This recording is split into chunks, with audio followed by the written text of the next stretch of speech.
Another glorious day. We thank you, dear Lord, for being with us through all our meetings and just guiding us through this, dear Lord. So we pray, dear Lord, you'd be with us tonight, that you would guide us and lead in everything we say and do, would bring praise and glory to you. These things we pray in Jesus' precious name. Amen. Amen. It's allegiance To the flag of the United States of America and to the republic for which it stands, one nation, under God, indivisible, with liberty and justice for all.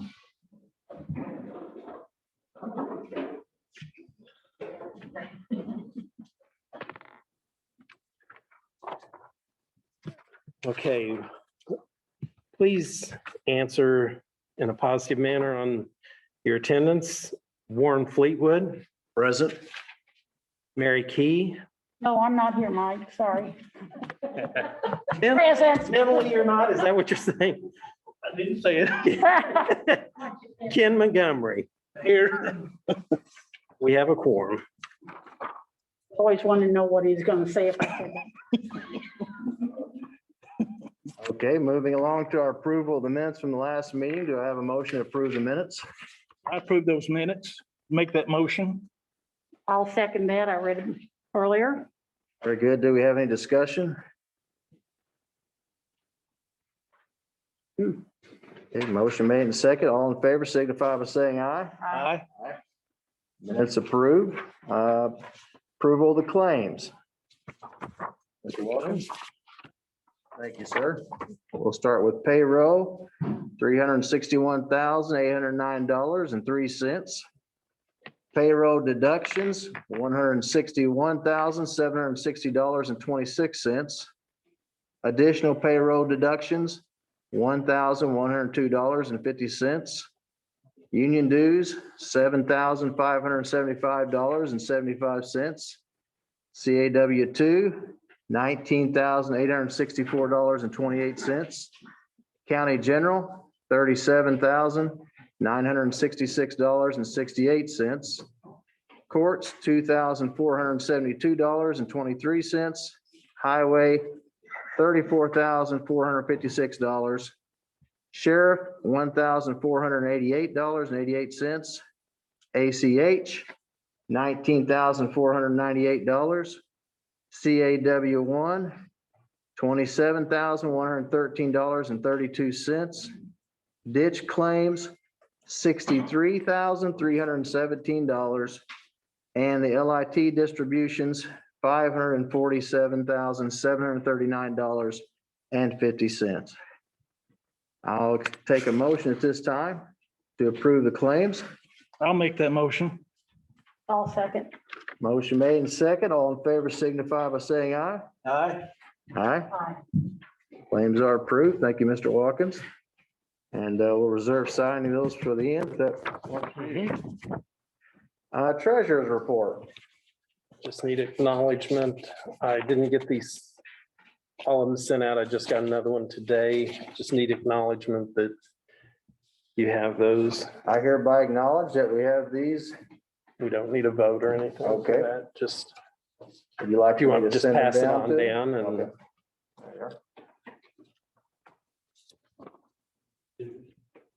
Clerk's report.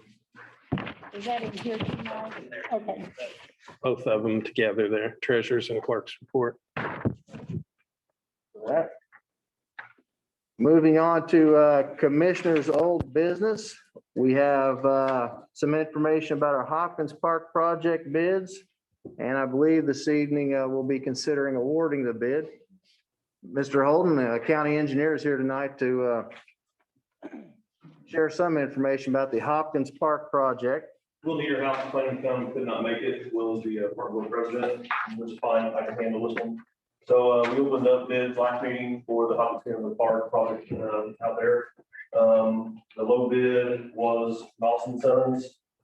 Their low bid on that document was $209,000, 209,076.30. After reviewing bid tabs, there was a couple small rounding errors, which actually lowered it just a little bit. The actual amount, I did an addendum and not signed agreeing that it was just clerical errors. It's 208,972.16. So with the addendum, everything has been approved. The bid documents, the bid from them and the numbers have been approved by the grants coordinator, Lisa Berber, IDNR grant program. She has reviewed them and approved. This did go to the park board back in March, I believe. There was one issue that we're running into. There was $100,000, $190,600 left in the grant fund. So they voted and approved to allocate 18,372.16 out of their budget, which is an edit.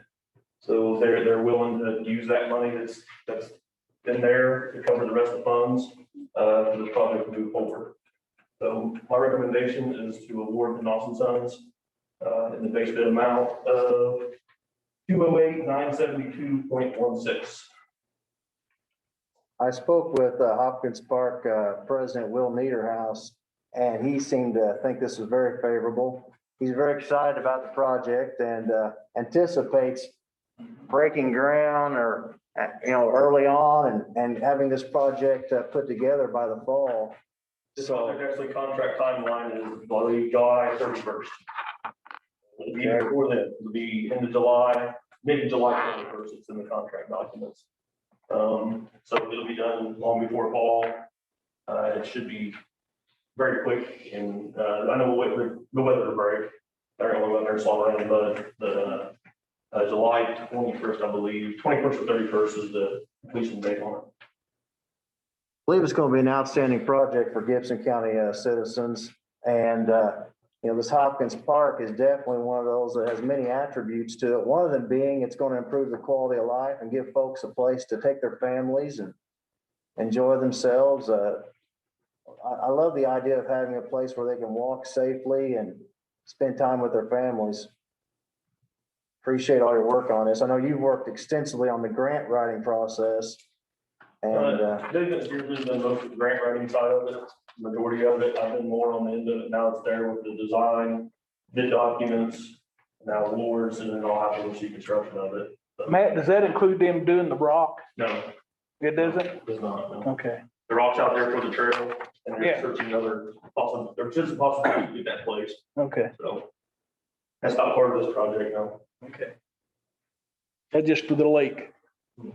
Okay. Well, the lake, fishing pier, aeration system, restroom, sidewalks to and from, some ADA park benches, pads, and ADA picnic tables.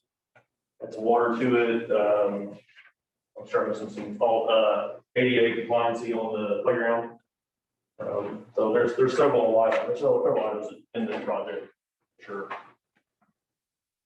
outstanding. Working long and hard for it. So I'll make a motion to approve the recommendation. I'll second it. Motion made and a second. All in favor signify by saying aye. Aye. Aye. Hereby awarded to the NOS Company. Thank you. Thank you, sir. Next up on our agenda is approval to advertise bids, removal and construction of a new office facility. This would be an area for our incoming magistrate, public defender's office, and pretrial services. Had a chance to speak to Judge Craig about this project, and the county council, is my understanding, is they've approved the funding for it out of an existing account. What he deemed, or what he called the courthouse fund account. So the funds have been approved and are notably where they should be. I believe he said that they had roughly 2 million in that account, and they were just looking to bring it back to the commissioners tonight and get approval to advertise the bids for this project. The county council approved, I believe is in the sum of $905,000. 950,000. 950,000. So this would, it's not depleting that courthouse fund, but it is, taking a significant amount of it. But I also think it sounds like this project's one that we have to. We don't have a choice on it. Right, We don't have a right. choice. No, it's a state mandate project. Now, the David Stalling is here if you guys have any questions for him on the building itself and that. Mhm. Mr. Sterling, would you come forward? Good to have you here this evening. Yeah, thanks to all you landmark and answer questions we have. Thank you. Well, I understand that you vented and you've kind of exhausted some of your resources with this. You looked at possible remodeling of the existing building, the old furniture store here in town. And you've also considered new construction. So maybe one of my questions for you would be, what do you think is the best avenue right now in your planning? Which approach do you like the best? Which you think is the most economical and sound decision, if you will, for the county at this time, if you're at liberty to say that even? We have a project, the drawing number was 3.1A, I believe, reflected that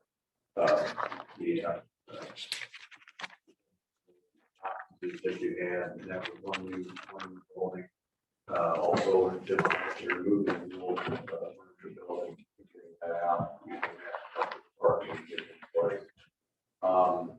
We did look at several different options actually, and that the renovation project, one record saying is one of those things that you start out with, we're anticipating this is our best estimate of cost. In good conscience, I look at it, I see several things that are just possibilities for issues that you can't, we won't know that we're into it, and then we're standing there looking at a $20,000, oh, by the way, and those, so I just go up in 77, I've never been warm with it. I've tried to start with a minor couple thousand square feet or 1,500 feet, different things like, well, we can put lipstick on the pig, so to speak. But just when I look at it as a complete renovation of a building, it's just, in my opinion, it's just not a good idea. If I could convince myself, I wouldn't touch it that way. I would do it if that's what we were.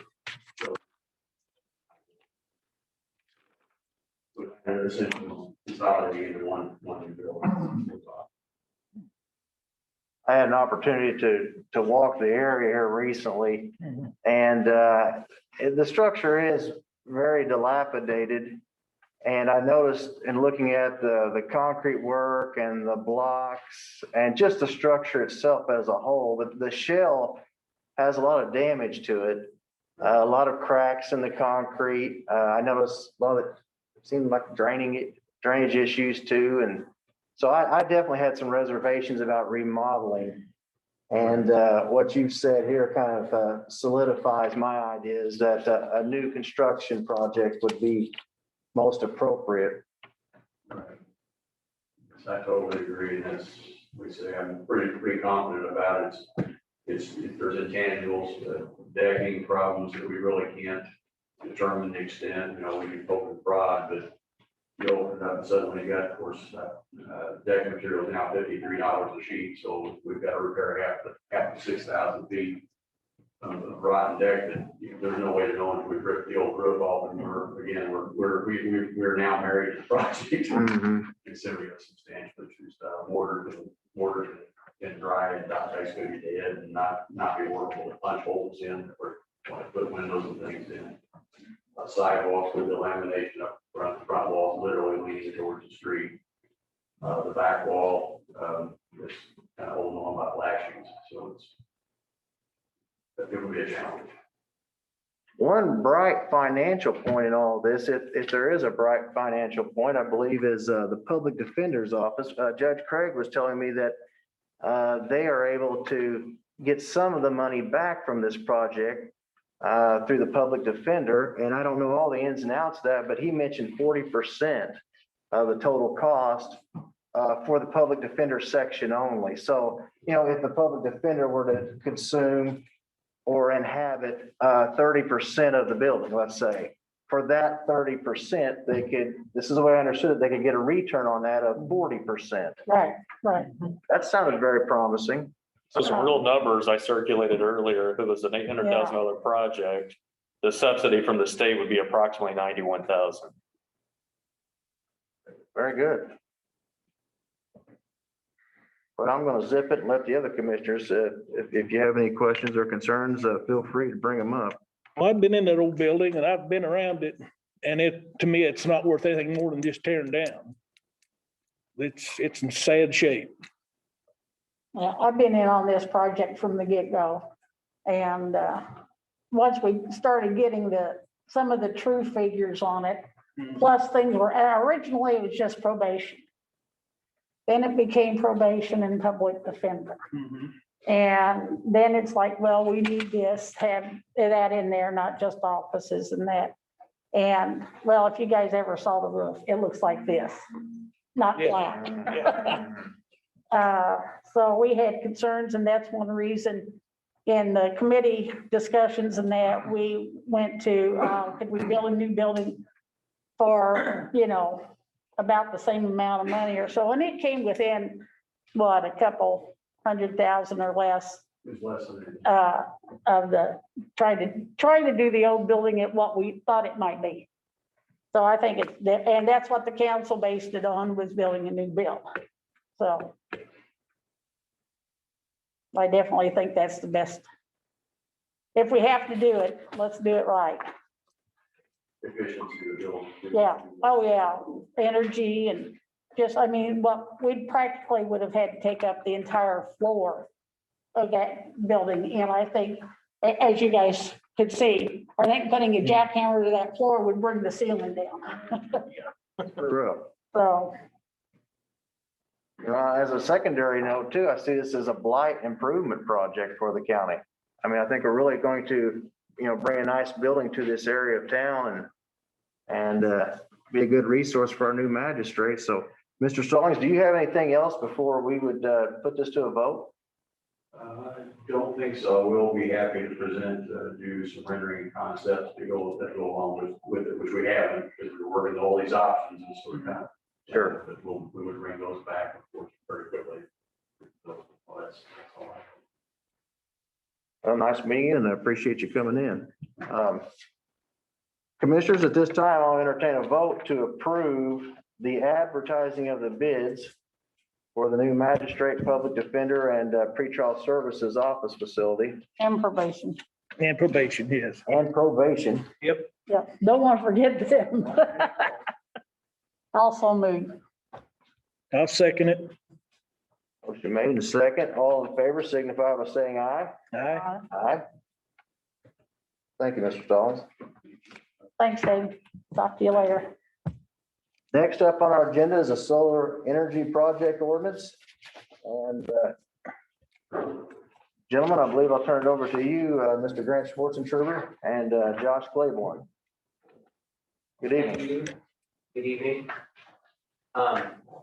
You're tired of seeing me. And just thank you for your time this evening, and thank you for all the input on both of these ordinances. We've been working on this for a little while now. And I'm going to be speaking more to the wind ordinance, and I'll speak predominantly on solar. So what you have in front of you is a second reading, a second presentation of an ordinance. It was initially read and presented to you at your last meeting. There have been some minor revisions to that document.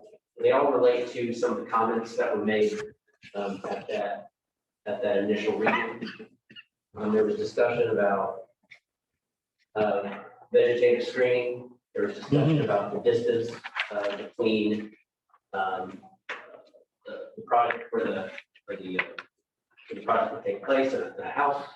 There was discussion about people not knowing about particular. Okay, if I take this off. Yeah, go ahead. There was discussion about people not knowing about the project in general. And so we followed up with the solar company and asked for a few changes to be made. Also heard from Stephanie McKinney about who the application would be made to when a solar application is made for a permit. So we've addressed all those things. I've got input from all three of you. I appreciate that. Appreciate your comments. there's anything additional at this time, I'm happy to speak to that. Mr. Spinner, Commissioner Cleese, Commissioner Silver. I do know that Rick Reed is here with the solar industry. And Rick, do you have any comments before we proceed? I'd just like to thank you all for your time and efforts put into this. As Grant's already alluded, you guys did put a lot of time and effort. We have reviewed it and find it very thorough and tough. But yet still something that we feel that both our projects, the LA and Gibson, can work with and will be beneficial to those residents and the county itself. So yeah, thank you all very much. It's been a pleasure. Hope that we can get this taken care of and bring some good to the county. Thank you, Mr. Reed. Something I would point out, just big picture items that I think that need to be discussed. There was solar language in the zoning ordinance.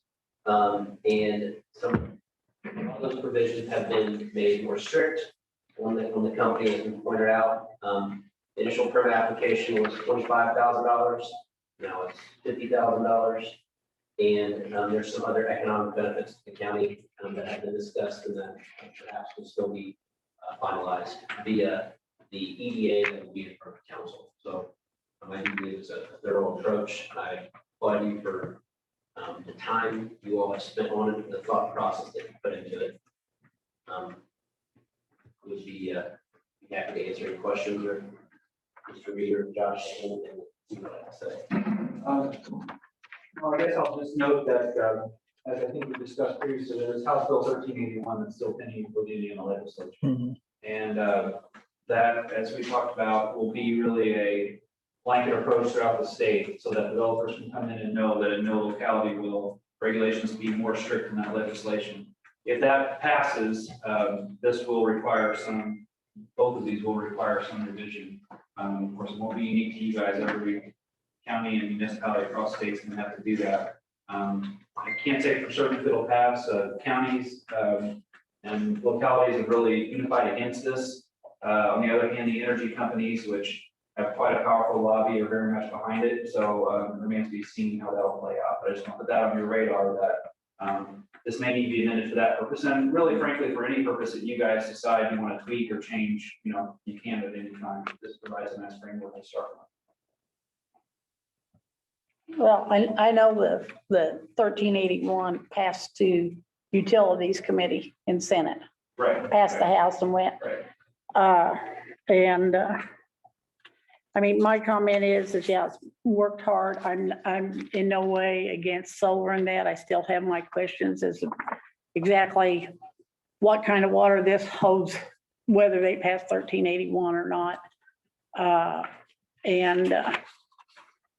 It's a form of zoning, so that, I mean, so I'm not quite I understand the purpose of it. I'm just not sure how solid it is, but that's my concern.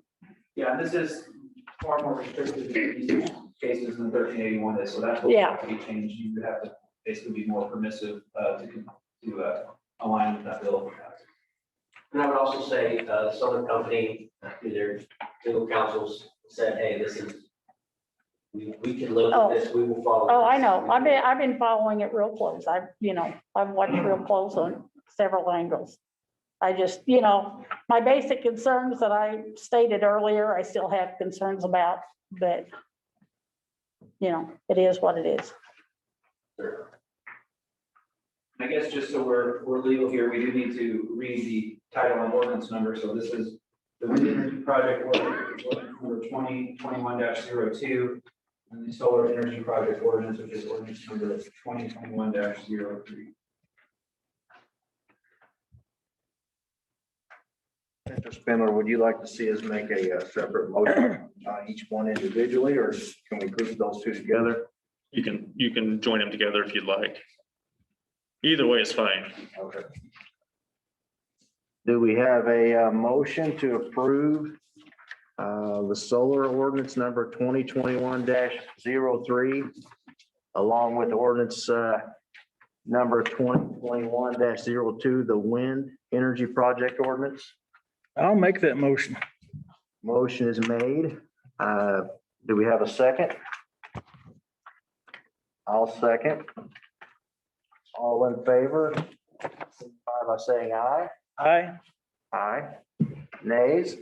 Nay, Note one nay. based on my concerns about what kind of legal standings they would have in the future. And you all have a copy in my queue too, so I guess I can trust that you'll get the signatures and then you can email me just for our record, the final signed copy. Great. Just have two staff. Okay, thank you. Well, thank you very much, gentlemen. We appreciate your due diligence on this matter and greatly appreciate you putting something together to help protect the citizens of Gibson County and also to work with renewable energy in our county. Thank you. Next up on our agenda is the Area Plan Commission stay resolution. Mr. Spindler. This was acted on at the last meeting, but it was called a first reading of it. So I put it back on the agenda for this evening. At the last meeting, it was approved. This would be resolution 2021. Mike, do you have the number? Is it Dash one, wasn't it? -01? It's Yeah. a resolution of the Gibson County Board of Commissioners staying the Gibson County Advisory Planning Commission or Plan Commission.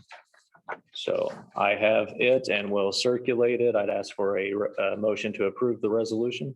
I make that motion. I have a motion. Do I hear a second? I'll second. I have a motion and a second. All in favor indicate by saying aye. Aye. Opposed? Nay, The ayes have it, 2-1. Moving on to our architectural engineering firm jail project. We have Mr. Sanders, our owner's representative here this evening. Appreciate you coming out to our meeting. Good to have you as always. I wanted to just kind of do a little bit of an overview of where we've been on our jail project for Gibson County. Regarding our selection of a new AE firm, we've gone through a very stringent selection process. We first established a selection committee to serve in an advisory capacity to the commissioners. These advisory members, this committee that I'm speaking of was comprised of Jason Spindler, our county attorney, Jeremy Overton, county councilman, Derek McGraw, a county councilman, as well as the chief of police, Tim Bottoms, our Gibson County sheriff, Byron Sanders, our owner's representative, and myself, Warren Fleetwood, commissioner president. Our committee went through a round of pre-qualifications with 6 different firms. Each firm submitted formal statements of qualifications in response to a detailed set of questions that would help us determine the finalist firms. With the experience, initiative, knowledge, and best approach to expediting not only the design process, but also procurement of long lead items, construction phases, and overall project delivery methods. A lot of time and resources went into all this. That demonstrated the most cost-effective approach. And we made sure we had a background with projects in our budget range. As some of you have already heard from the commissioners, the budget was a key component of this. And the best suit for our project's profile was also greatly emphasized. With a staffing structure and resources that support our necessary on-site project needs, assure quality and support the owner being Gibson County. With a grasp of current and future trends in jail design standards that would help the county stay ahead of compliance issues, ACLU requirements, along with state and federal standards. So I think you're kind of getting an idea of what actually went into selecting and doing all the due diligence for this project. The committee that I mentioned then reduced that list to 4 finalists. The 4 finalists were DLZ, Elevatus, K2M, and RQAW. Each of these firms responded to a formal RFP, participated in a presentation, and were interviewed by the selection committee. They were evaluated on the following criteria: approach to schedule, services provided and responsibilities, skills necessary for this project, project delivery, compensation and fees, ability to control cost, especially change orders. The last criteria, overall best fit for the project. We completed this task on Saturday, February the 27th. So you can tell by our schedule, we've been working around the clock. Over the past week, the selection committee has reviewed their notes and evaluations, and we had a consensus meeting in which we discussed each committee member's views on which firm would be the best fit for our project. And after a consensus vote, we collectively recommend RQAW as the firm to perform the AE services on our jail expansion project. Now, I will say this about the process. I definitely have to give much thanks. I have to give a lot of support, if you will, and appreciation to the committee members who worked tirelessly on this project, and to our owner's representative, Mr. Sanders. A lot of these folks have worked on weekends, late nights, and have just worked around the clock. I also want to extend that along the lines of this too. This project required a lot of calls, a lot of seeking information from different folks involved in jail engineering and jail projects. One other note that I want to make too is that we did receive a letter from the Posey County Sheriff. Mr. Sanders, would you happen to have that available by any chance? Yes, brought. And his letter is very favorable to the RQAW team, and he's had direct experience with them. They are a well-known architectural firm and have done an extensive amount of projects in the state of Indiana and locally. But I wanted to share this letter. Here's I made some copies, pass them around.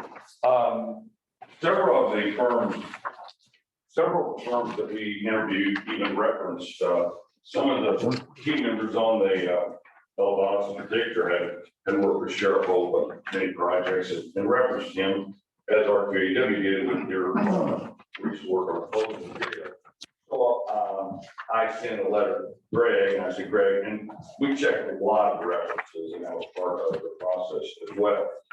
I told him that we had 4 firms on our final consideration. And I told him that his name came up several times as a reference, and RQA in particular referenced the work that they did with him on the Posey project.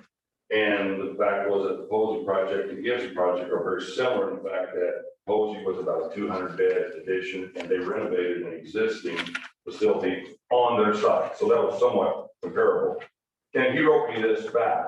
Byron, as you stated, the Posey Jail project was a 200-bed new construction project that broke ground in 2016. In addition to the new facility, the project also included a complete updated modernization and renovation of our existing jail structure for offices, admin, kitchen, laundry, intake, booking, program rooms, and training. The cost of the Posey County Jail was $16 million, with the delivery being on budget and on schedule. As I recall, he said, RQAW's fees were around 6%, and they did not ask for one additional increase to their fee and undertook many own requested changes and redesigned elements throughout the life of the project. The change order contingency allowance was only 4%, and the project fell under that amount, allowing us to do some wish list items. RQA also led a cost savings value engineering effort that saved the project $400,000. He did mention an issue that has been, I think, somewhat bantered around, and it's that the breakage problem with the security glass. He said there was a breakage problem revealed in the security glass that was actually installed by Holly Jail and Global Security Glazing. Aspects of this issue, he said, may have been misrepresented as a blemish on RQAW's performance, but this is anything but true. RQAW at no additional fee has continued to work with Posey County to remedy this problem, consulting and working with Pauly Jail and Global Security Pledging towards resolution. He said, I found RQAW to be very competent in designing a jail that met our needs. Their design fees were very competitive. They had a strong commitment to cost control and were very professional in the service they provided. And without hesitation, he said, I would highly recommend their group. Very well. One other note I want to make before the commissioners and those in attendance is we've also been in contact with the federal attorney regarding our progress and compliance to the revised settlement agreement and are still in good standing. We've had some justifiable delays, of course, with the COVID, but we are in good standing. And right now, it seems like our next formal report to the federal courts regarding our compliance to the settlement agreement is April the 25th. At this point, I would say to the commissioners and to those in attendance that our intent should be to continue to expedite this process and move forward.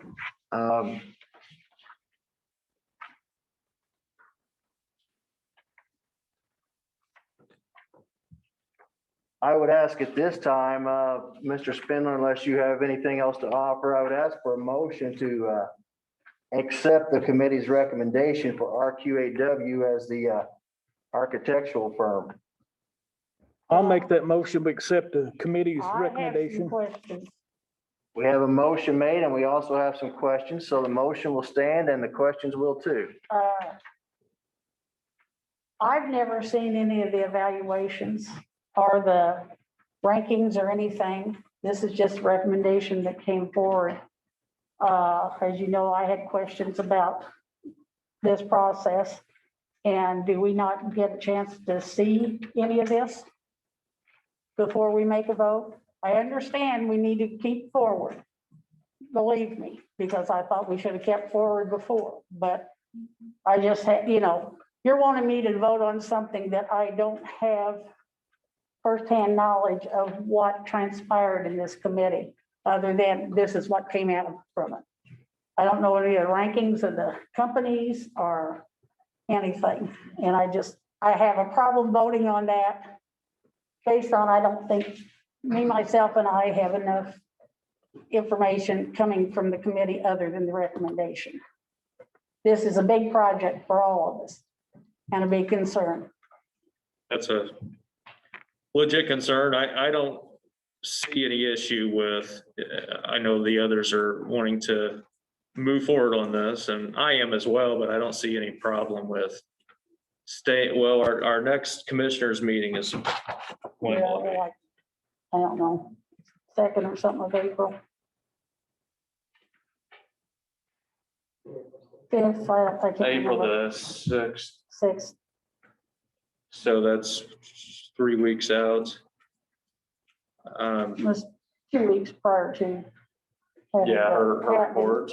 Mhm. Would there be any opposition to doing a special meeting? Not closing tonight's meeting, but doing a special meeting in a week or so to address it? It's fine with me, yeah. Everyone else okay with that?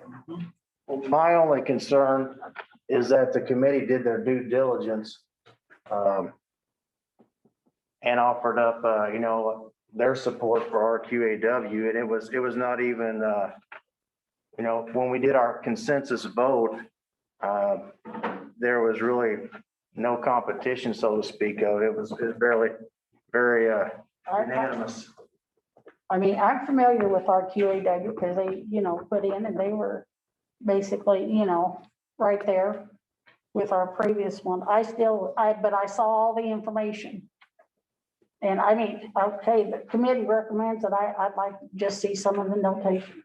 Myself and I.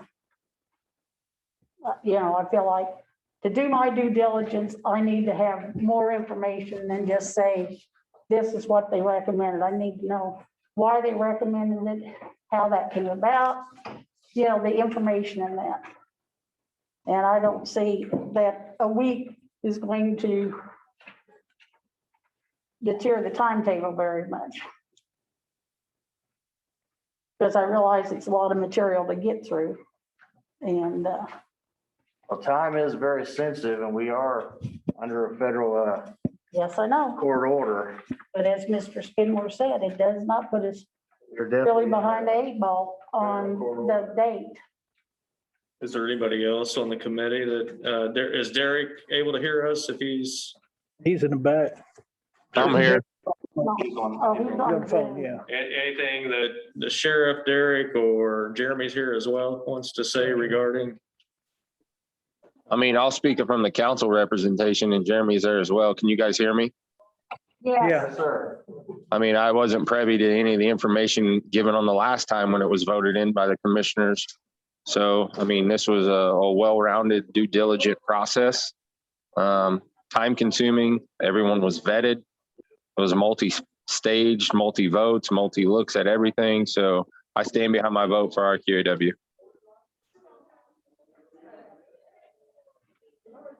Jeremy? In the final round, I think two of the firms kind of separated themselves from the other two, DLZ and RQAW. As I mentioned last night in our committee meeting, I liked the close proximity and accessibility of RQAW. They have an office in Vincennes. They have an electrical engineer, electrical design engineer who lives in Posey County, who's driving through here on a day-to-day basis, going to work. Those were some factors that I think kind of set them apart. The other thing that I liked about them is they have an extensive portfolio of jails that they have built within the recent past, which really gives us the opportunity to take a look at those jails, talk with the sheriffs, and kind of engineer out any of the issues that any of them feel like they may have experienced.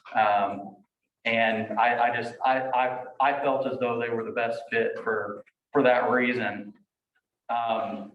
In going through this process also, with it being as competitive as it was, we saw architect and engineering fees that were dramatically lower than what we've been presented with in the past, both in real terms and on a percentage basis. So I'm very pleased with the process and how it went. And I'd be happy to answer any other questions that you have, Mary, with me as far as my notes, if I can find them. well, do you have an objection to me seeing what you guys reviewed and how you reviewed it? I understand your position. I don't have a problem with that, Jeremy. I don't. Yeah, the information I just gave you is probably would be as valuable as seeing my evaluation form, but I'm happy for you to see my evaluation form and the comments that I left with it now. That's something. I totally, I wish I would have known Mary wanted to see, I would have copied on everything came in, but if Mary wants to give a fair and equitable review, she should review everything we reviewed, which would be each of the firm's RFPs and all of that and their statement of qualifications, which as we've gone through it, you can know that probably couldn't be done in a week just because there's so much information. And I wouldn't want you to do it and just look at partials. So you need to look at everything the group looked at. And I'm more than happy to provide it for you, but I just wanted to point that out. I'm facilitating what you guys need. And for the record, I have no intention of conducting interviews again. Yeah. And there's a lot of subtleties and not so subtleties that were included in that process. And it's also important to point out that it's sort of a comprehensive process that brought us to the consensus vote. Mary, if I thought we could take you back through all the interviews. I don't need all the interviews. I mean, All of the the thing consensus basically, vote and everything, I think that would be encouraging, but the problem is we can't relive that. And what I can tell you is, and tell you quite frankly, is that we had a majority recommend RQAW. And this committee, they worked tirelessly. And we also feel from a financial standpoint, I mean, when you talk about $43 million, when you talk about a proposed $43 million, and then if you want to cut it down to other amounts, from the previous architectural firm we're now down to a budget of $20 million. I mean, everybody just, if you could pause for a minute and think about those numbers and what 23 additional $1 million would do for this county. I just want that to be I want that to reverberate in everyone's thinking for a minute, just how much we have saved this county potentially, or what's on the horizon. I also want you to think about, we haven't stepped down in quality either. And we are looking at RQAW, and they are well known throughout the state. So I just want that to reverberate with everyone, and just think on it. I know it's a tough issue. You know, I know a lot of people work extremely tirelessly on this, Mary, yourself even, I'm sure, and the former commissioners. But at the end of the day, if you can sit back and look at this as a win-win for our county, and I think you can reflect and see that we've got a great situation here. Sheriff, I don't want to dismiss you. Go ahead. I appreciate you waiting. You have set in on all the interviews, the background information, voting, so forth. Mr. Montgomery and Mrs. Key have not had that opportunity to hear that same information. I think they ought to be given a chance to look at what's been provided to us so they can make a fair decision. I don't want to go back through the whole thing. I know we're not going back to the original one. I don't have, that's the way it is. I would just like to have basically the basic breakdown and information. Along that line, that. I would like to see yours as well from your previous evaluation. Well, if I could dig it up for you, Jeremy, I'd get it. Mary, when it was brought up last Because time, the last time, I do remember the last time, I was kind of the same way. I was down to 2, and RQAW was one of them. I'll tell you that. So I don't have anything against RQAW. I've been down, I've seen the Posey County Jail. I thought it was very nice. Thought it was a good setup. I like the setup. But I mean, I just, when I'm building something or whatever, even personally, I want all the information. I don't need to review everything. I mean, you can kind of do I'm not saying you guys are wrong. I just want the information. And I don't have anything against or for any of the 4 companies. and I compare this to watching a movie. If you watch a movie, a lot of times, you get right at the beginning, right? You get the middle. And you also get a portion called the end. And for us to pretend that we could show Mary or anyone else, as far as that goes, not singling you out, but you are providing the inquiry. But for us to pretend we could show you the beginning or just show you the end of the movie and you would get the gist of the exposition or the beginning of it and the middle portion, I think that would be very sided. I think that would be an incomplete picture is probably the best way of describing it. So I guess what I'm trying to communicate here, Mary, is that this whole process required a beginning, a middle, and an end, and it was quite comprehensive. I don't think I just don't see it feasible, all due respect, to show you one portion of the movie, we can't take you back to it. If it were a live, maybe it's better compared to a live performance even. All the work, all the tireless effort, it cannot be emulated. It cannot be copied. So that's my point, respectfully. I do feel like our committee worked tirelessly on this, and I couldn't ask for more from the members. Fellow members of the jail committee, do you have anything to mention further about the work ethic and the due diligence that we applied to this project? Have you heard me say I don't trust what you guys went through? I just like to see some of the paperwork, some of what happened. Seeing some of the paperwork would not. It wouldn't take me all the way back. It wouldn't take me all the way back. I realize that. Yeah, but that's important. And I understand where you guys are coming from. Everybody's proposal, I would think, I mean, and we've got everybody's vote, but I'm open to you reading it, but you should read it all. You should read it all. No, and it's just everybody sent a proposal in and everybody sent the qualifications in. And we looked at them and it was a pretty professional group. And, but I work for you guys, so I'll do whatever is said to be done, but I want to make sure you understand what that means. I do. Well, and I don't know, I'm just getting the feeling that, I'm not against the jail project, as you all well know. We have to have this jail. We have to meet our deadlines. We need to fulfill what we need to do, and we need to do it right. I don't have a problem with any of that.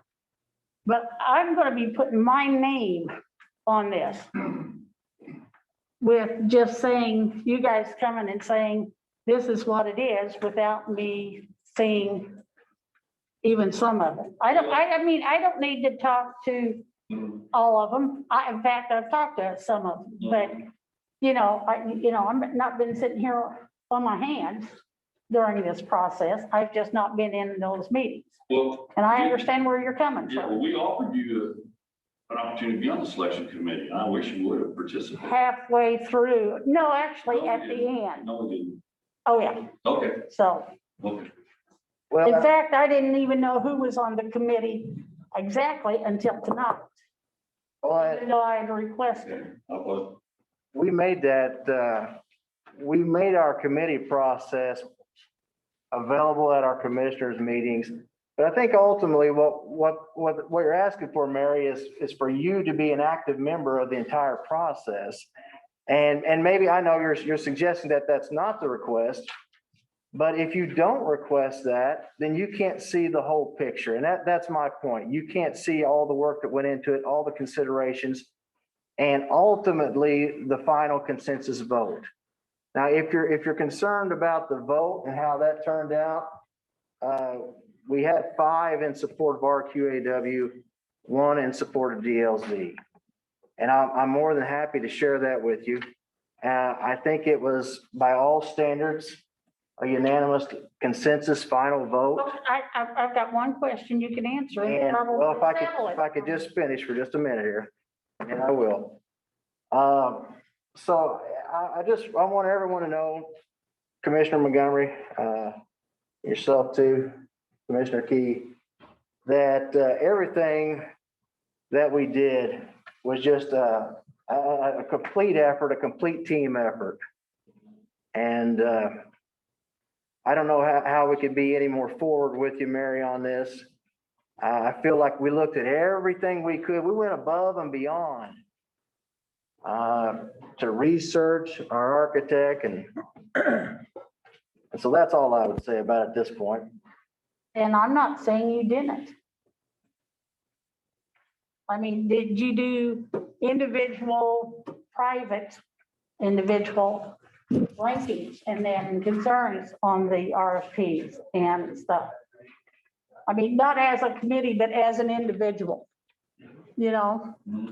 Everybody read it thoroughly, and they read the RFP. I asked 21 questions in the RFP that was right on, and then everybody on the committee, I said, you want to add questions, and got really the heart of it, and they had to answer those questions in their RFP, and then they had to speak to them in the interview. We tried to do it as thorough as we could, and I'm remiss, I feel bad. Well, Vern, I'm not doubting the process. No, I know. How you did it. My thing is, and like I said, I have nothing against RQAW. They were my second choice, but in my rankings. Yeah. By an extremely narrow margin. Mm-hmm. So, I mean, so it's just, I have to sign this paper, and I'd just like to have a little more knowledge on the process. I understand. I understand it. I mean, And I'm willing to, you know, if you just want, if I could just review the RFPs. Sure. And I mean, yeah, I mean, I'm not saying sure. it's gonna take Nothing some, to hide about it, for sure. well, I mean, it's gonna take some time, But but, you know, if I say I'll have it done in a week, I'll have it done in a week. we committed to the federal government of Holland. She's already written us a letter saying, where are you on this? And we're 2 weeks behind only because of the commissioner's meeting. But, week's important, but I don't want to show, I mean, I work for you guys, so whatever you want to do is fine with me. Mr. Spindler, you know, I'll ask for your input on this, but my thinking is we've gone through a long process. We've followed all the correct steps. We formed our committees. And we're at the point now to where we entrusted those committees and we're looking for some direction. I mean, we have a motion on the floor. And I see no reason to stall this or delay this any further. Do you have any contingencies or any concerns about our conclusion as a committee? No, I do not. So at this point, the motion on the floor would either have to be acted upon or rescinded by the moving party. I'm going to second that motion to approve RQAW as our AE firm. So we have a motion, we have a second. All in favor signify by saying aye. Aye. Aye. Nays? Well, I'm trying to decide whether, because I don't, like I said, I have nothing against RQAW. I have a problem with you not wanting me to see things, but we got to see this through and we need to get it done. So I'm going to vote aye on the basis of kind of in protest of not having all the due diligence that I think I needed to have. And I wasn't asking for much, but that's the way, if, you know, if that's how you want to proceed, we'll proceed that way. Rio, and I'm sure Byron, if you have any kind of a summary you'd like to provide, Mary, I'll leave that up to you, but I mean. Well, I mean, it's a tough process, and I've done this for many counties, and you know, bottom line, you can select a professional services company without even going through review, but this is so good. I think by the competition, and I'll just throw this out there, I mean, we've got these AE firms, we'll probably get this 5% of the construction fee. That's pretty phenomenal. As I read in Greg Old's letter, there was 6% fee for their project. We're probably, I'll put my take my reputation, we'll get this for 5%. I think the competition was extremely good for us, and we learned a lot from the firms that weren't selected. And they were all, I ran, you know, I did so much checking along the way. I contacted Kevin Orm, who is the executive director for the Department of Corrections and for construction projects. And I said, these are our final 4 firms. So what do you think? You know, he said, I work with every one of them. You got the best 4 jail design firms in the state. And in my opinion, when we voted, there might be one that might have been a challenge, but there was no lose. And I think, as you say, you know, RQAW knocked on the door the last time we went this round, so they've been vetted twice in theory. And I would really, I mean, I work with you, Mary, and I hope you feel I'm a very truthful person, and I would feel remiss if I let you down with not giving you the best we could get. And I think because RQAW was close to your selection, and we're not trying to keep you from looking at it, but we're behind trying to push this up. And I personally don't think you're going to be compromised yourself to vote aye. I appreciate that. But again, I work for you guys, and I want you to make sure there's a question you want to ask, you ask that question. I know how hard everybody works. Yes. And you know, Jeremy always does. You know, I'm not gonna, you know, doubt that in the least bit. But and I know you guys worked hard on it. I don't doubt that in the least bit. So, I mean, it's just a matter of, I would have liked to have been, well, at least seen some, some of it. I didn't need everything. Yeah, Because like you said, I've already been through our QAWs. yeah. And, I've been through some of the other ones that we had prior. So I mean, it's not total Greek to me. Yeah, I know. So, I mean, it's, But- it wasn't, I guess it looks and sounds like I'm doubting and that, but in all honesty, I would have just liked to have a little more info. And yes, you have reached out and you have given, I have seen a lot of the stuff. And Eric, we don't have a concept yet. I mean, we were all happy and giving high fives, so we got a firm and we got a budget. And these firms all came in and said, we made them commit to a schedule. They all, I know, Right. they, Well, I know what kind of ball, They yeah, all said a little bit less than what I committed to the federal government, or federal courts, but we gotta be careful. And we need now to get a concept. Well, we could run into some, Oh, I hard know. work's ahead. And I'll commit to you, I'll give you, I mean, you don't need to set through all the stuff, I'll give you summaries of as we go, concepts, we'll show you the plans, we'll talk about staffing and operating costs, and these are all part of what we gotta do. right.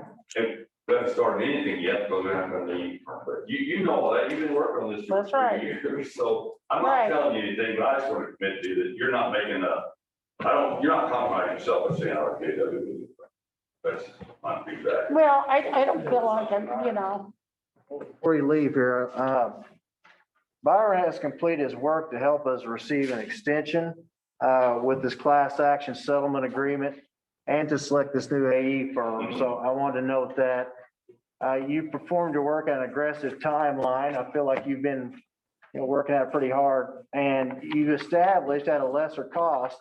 I was looking through the numbers. We had a not to exceed agreement through the county council for you. Yeah. And you came in under the budget on that.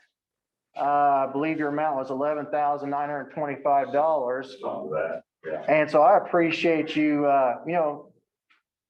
looking out for the county in that regard. I mean, I appreciate you coming in under budget.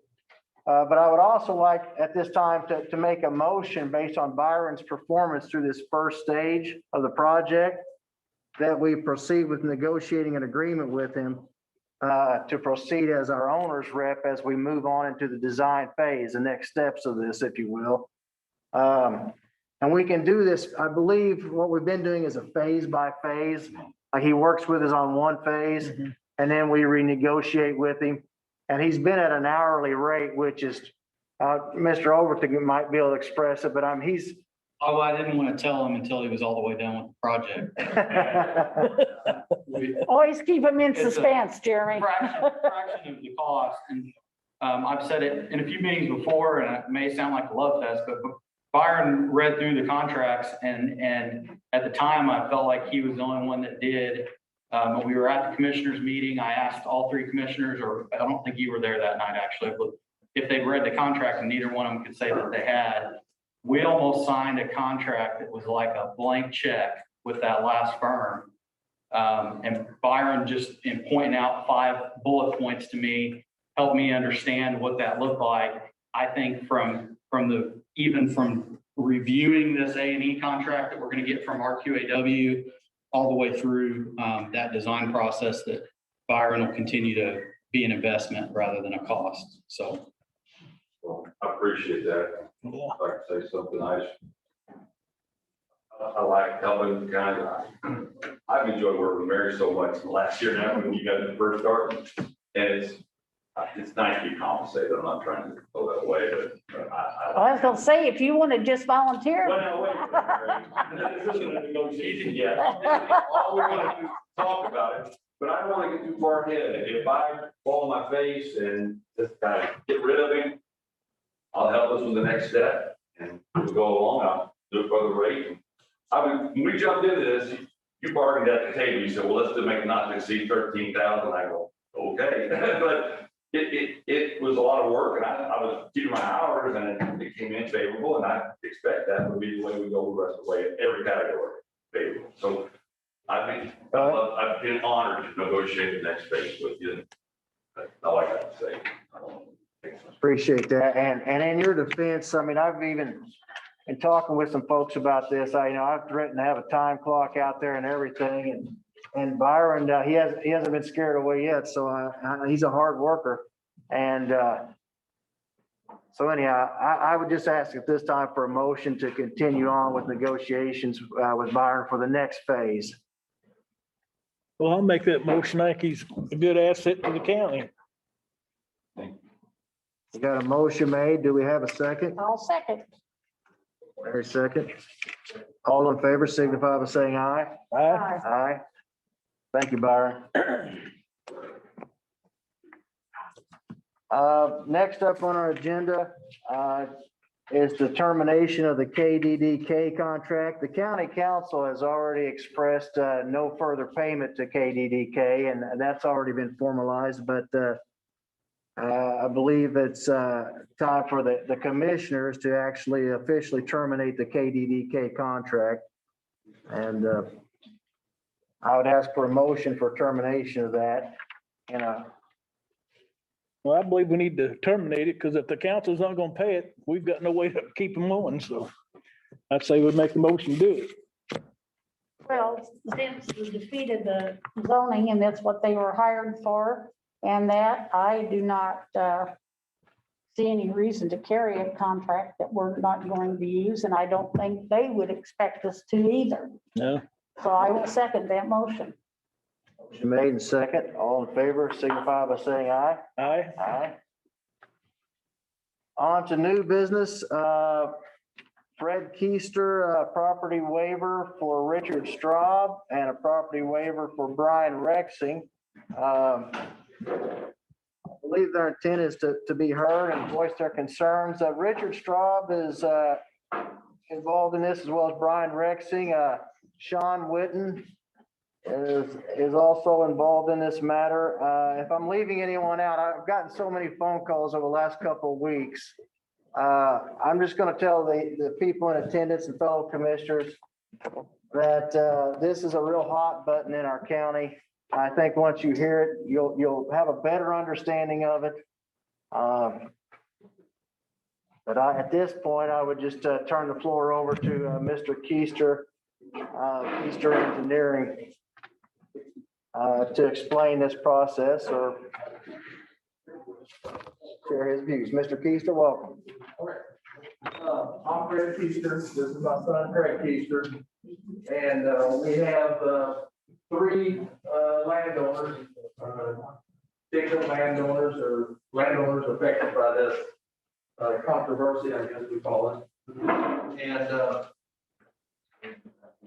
no, I don't think so. I'll let Craig go ahead on this. What it amounts to is we did a survey for 1.45 acres, which is actually now Richard Straub's property, formerly J.W. Cleveland property. And I guess we're asking for a waiver because the subdivision review committee will not approve this 1.45 acres. Because they want us to reference or Fred to reference a new form on the survey. And he did not agree with it. So that's really, I guess, the gist of what we're here for. There was a form there previously that has been used multiple times. And we got some record documents here. Actually, there was a survey which was done for Sean Witten. I think that was in 2000. And Mr. Witten is in attendance tonight, correct? Mr. Witten? Yeah. Welcome. That was done in 2015. It wasn't approved by the review committee. Thank you.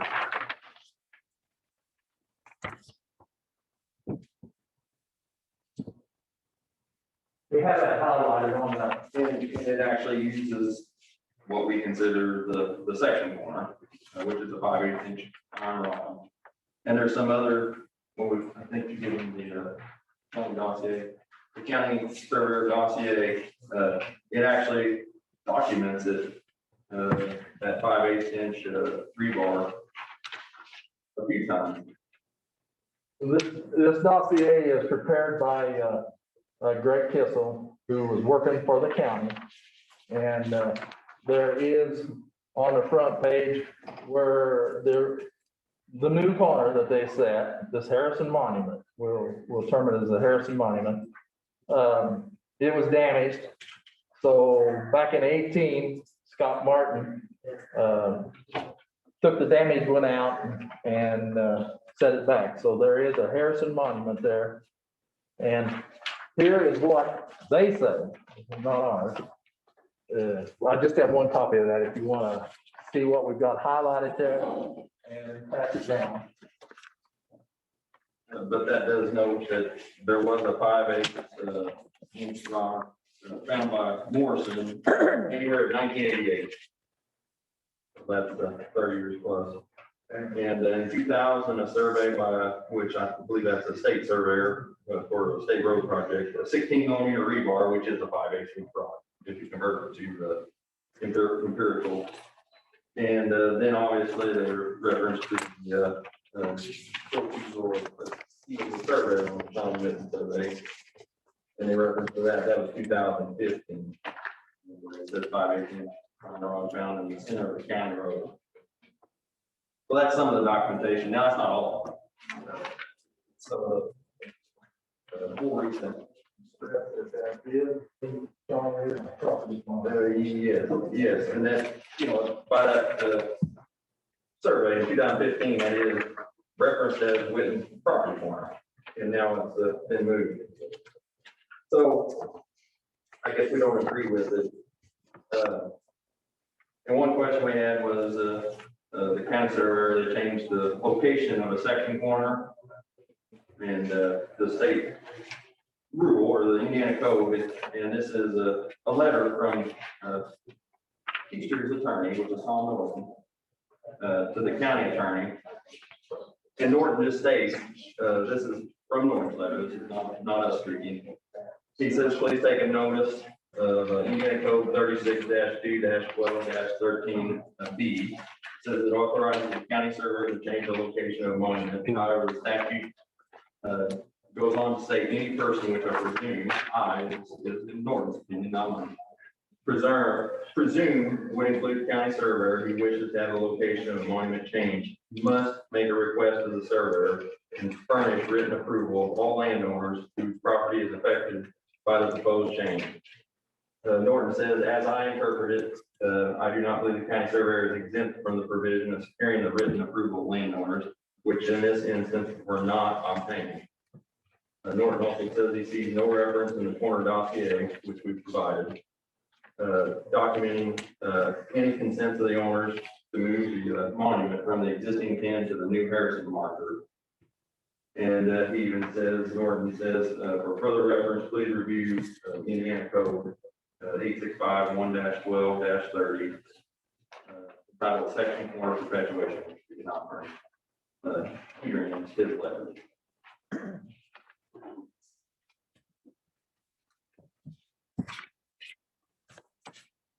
Another thing is, if you look at the Bureau of Land Management, they have a guide, which is notice the restoration, loss, or obliterated corner and subdivision of sections, which we do not have a lost or obliterated corner. That's just the name of the guide.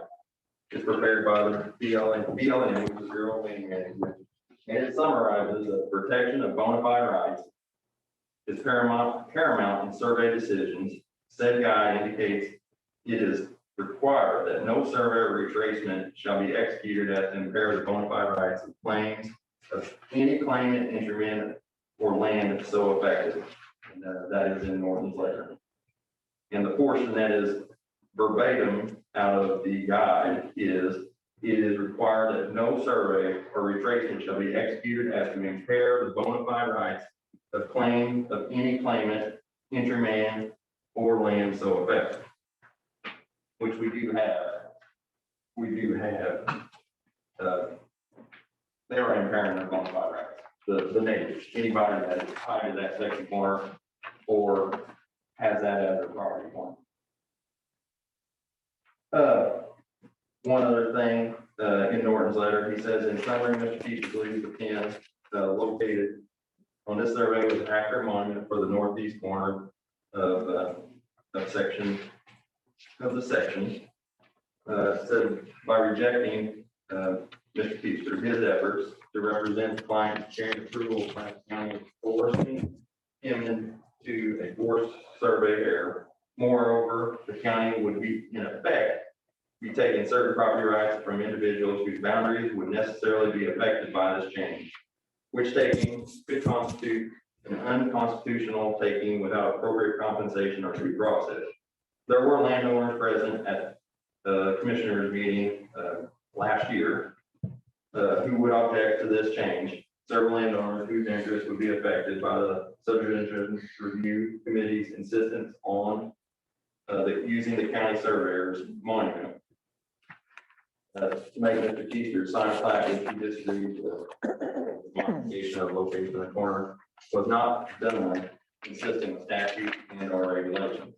And that is from attorney Tom Moore.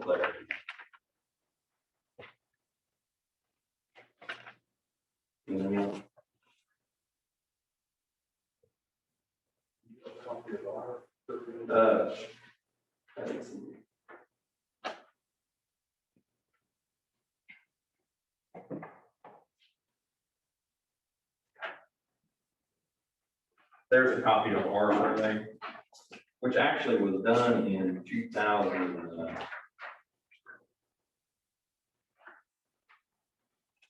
The survey was done in 2018, and I guess the deal fell through. I don't think that happened. So on July 14th of 2020, we had to revise with some new ownership and stuff on this drawing. So the revised date is July 14th, 2020.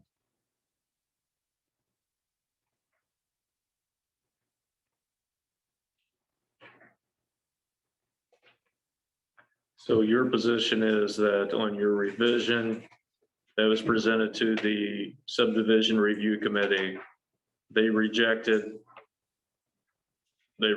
your drawing and put you in a position to appeal tonight? Yes. Well, to get it approved, that's the review committee has indicated they will not approve it. They have if I want to approve to satisfy them, I need to label this new monument out there. That's Harrison Monument. I need to label that the section line. And that's it. All I have to do is put that on there and call that a section corner. So I got a section corner here on the plat, a section corner here on the plat. Use the old one. Scott agrees with that. I'll be speaking for him, but okay. Use the old one to describe the property. But call out this other as a section corner also. And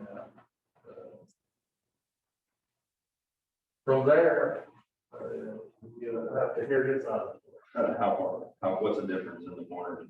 The north and south is 10 points, over 10 feet, and east and west is getting close to 5 feet. In both cases, Mr. Whitman is losing ground.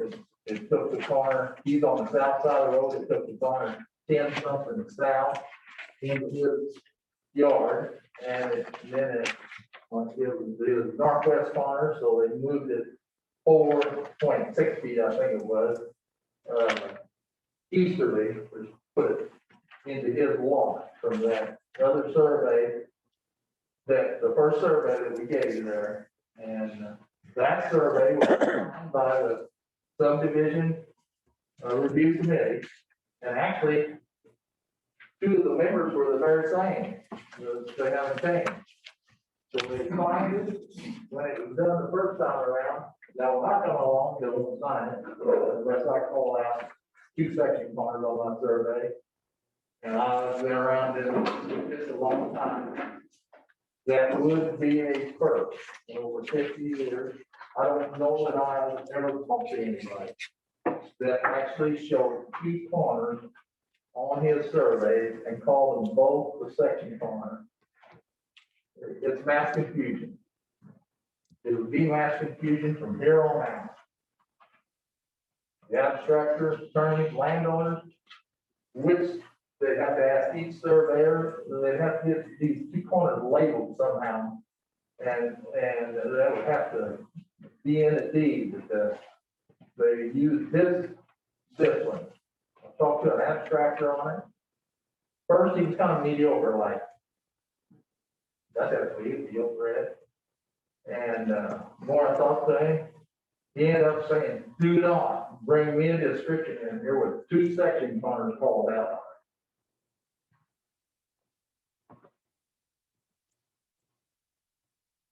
And not to cut you off, but I believe some of the affected landowners are here this evening. Yes, and they want to speak. And they're part of this ordeal.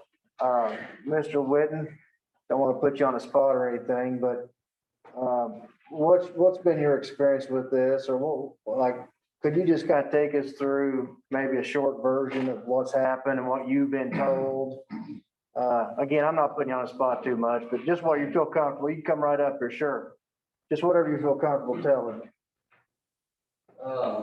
Yeah, so I didn't understand anything really at first. So we bought the property and, everything was fine. And I ran into somebody checking the monument or whatever you call it. The farmer hit it with his plow. And that was the first I'd ever seen of it. I wasn't sure what it was, and they said it was a section corner, and I asked, if that was the property line, and said it didn't matter as to the property line. Who told you that, if you don't mind me asking? Who told you that the section corner didn't affect your property line?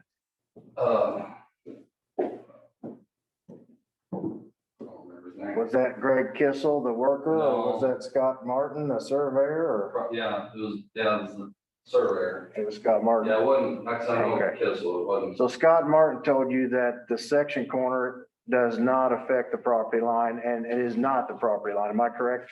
Right, yeah, because all I want to know is basically, is the property is pretty new then, and that deal that he was talking about, that didn't fall through. It didn't happen because I was buying that land. This was a little later, I was buying that from, Jay and Bob was taking over, and we couldn't, that's why we were trying to get it, because I was buying in 2018. Not to prod too much, but how much projected income do you think was lost due to that ordeal? Maybe you can't even give a number, I don't know. Yeah, I don't know. Okay, but we're talking thousands of dollars, essentially. Yeah, probably, yeah. But that's how I started getting into it more, is when I was buying it, and we got to know Craig, then they came and surveyed it, and there was like, well, there's an issue here. So I called Joe Kiesel, which originally shot it the first time, and I could just tell he didn't want any part of it. He's like, listen, there is something that's not going right. Joe's another surveyor, correct? Joe Kiesel, he's a third party surveyor. He's not in this right now, but he has surveyed that property. Yeah, that's who surveyed it when I bought it. Okay. So whenever Craig was saying there's some issues with this, I called Joe and I'm like, man, can you tell me what's going on here? Like they're saying like the section corner moved. I don't know if that's my property line. And he didn't really touch it. And I was like, yeah. So I told Lindsay and it just kept dragging on. Well, basically Bob just said, hey, we ain't worried about it. And it ended up selling and the story moved on. But I never still don't quite understand. I just kept asking people like, does that section corner affect my property line? Because if it does, when I bought the property 5-6 years ago, 10 foot by my whole frontage of my property up against Darren, that comes out to like 1/3 of an acre, or pretty darn close. And that was my main concern of, am I losing this? And then I would ask people questions and they would say, no, that section corner does not affect the property line. So then it's like, will it ever affect the property line? Like if my deed says one thing, like, and I go to sell this property in 20 years, it might not sound that big of a deal, but like 1/3 of an acre. When you're buying for building lots, that's a few $1,000s. And, and Keisha's here, they're like, that's going to be a problem in the future. But then when I ask, other people, it's like, no, that will not affect you. So the bottom line, is, for me, I just wanna know. You know, like, is it going to affect it? Is this gonna be a problem now? Is it gonna be a problem if I have to sell my property? Like, I just wanna know what's right, basically. From my point of view, if that makes any sense. And I don't know. Makes a lot of sense. So is it the property corner or is it not the property corner? If 20 years down the road, me and my wife sell our house and there's no surveys, is it gonna come back to that? Like, which 20 years at 30 an acre might not be much, but I mean, we just built the house. So I don't know, I feel like I should know if it's gonna affect and if it's gonna be taken away, like I kind of feel like it should be, I should be told that, or, you know, like something, there should be. I don't feel like I can buy ground 5 years ago, lose buying more over it, and then have a third of an acre taken for nothing.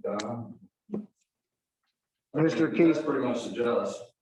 can you address Can I that? add something? Does the section corner, is that his property corner? That is his property corner. So to answer Mr. Witten, will he lose a third of an acre, give or take? I'm not sure what the acreage is. Okay. Across the front, but, that's where they're headed.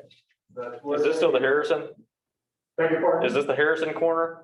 No, his property corner, when it got surveyed by Mr. Kiesel, not Kissel, Kiesel, Bill Kiesel, is the original existing 5/8 inch iron, and that is his northwest corner.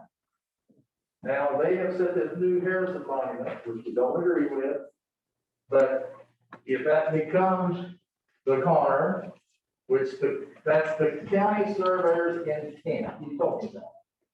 He actually had an agreement, I met him in his office, and he wasn't too strong, I'll say that, he was weak, agreeing with me. But we talked all over and everything, he said, what you need to do is use your existing corner, because if you don't, it's not gonna fit anything. That new corner does not fit a thing.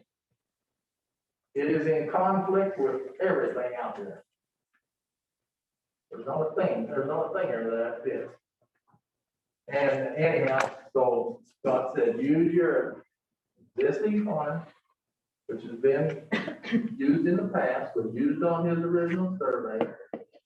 And he said, if you write that in a report, explain that or something about the Harrison Monument, he said, that's the way you ought to handle it.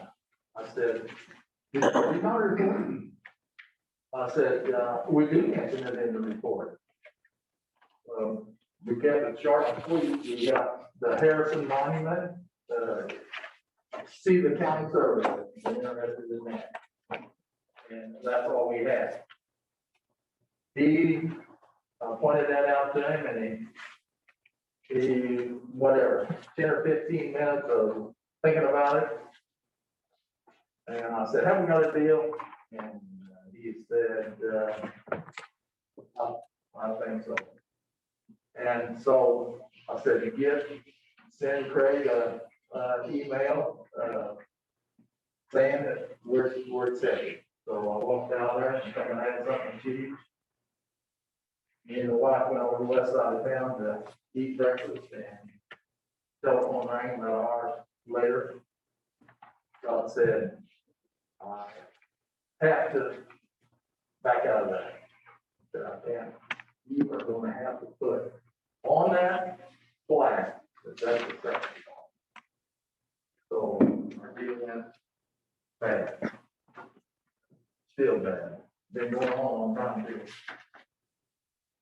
Mr. Witt, did you have anything else? There are a few others I wanted to speak about Yeah, this. no, I just wanna know what's right, basically, because if it needs fixed, like I don't really feel like I did anything, so if it's wrong, I would like to know it, and if it's right, I just wanna know what's right.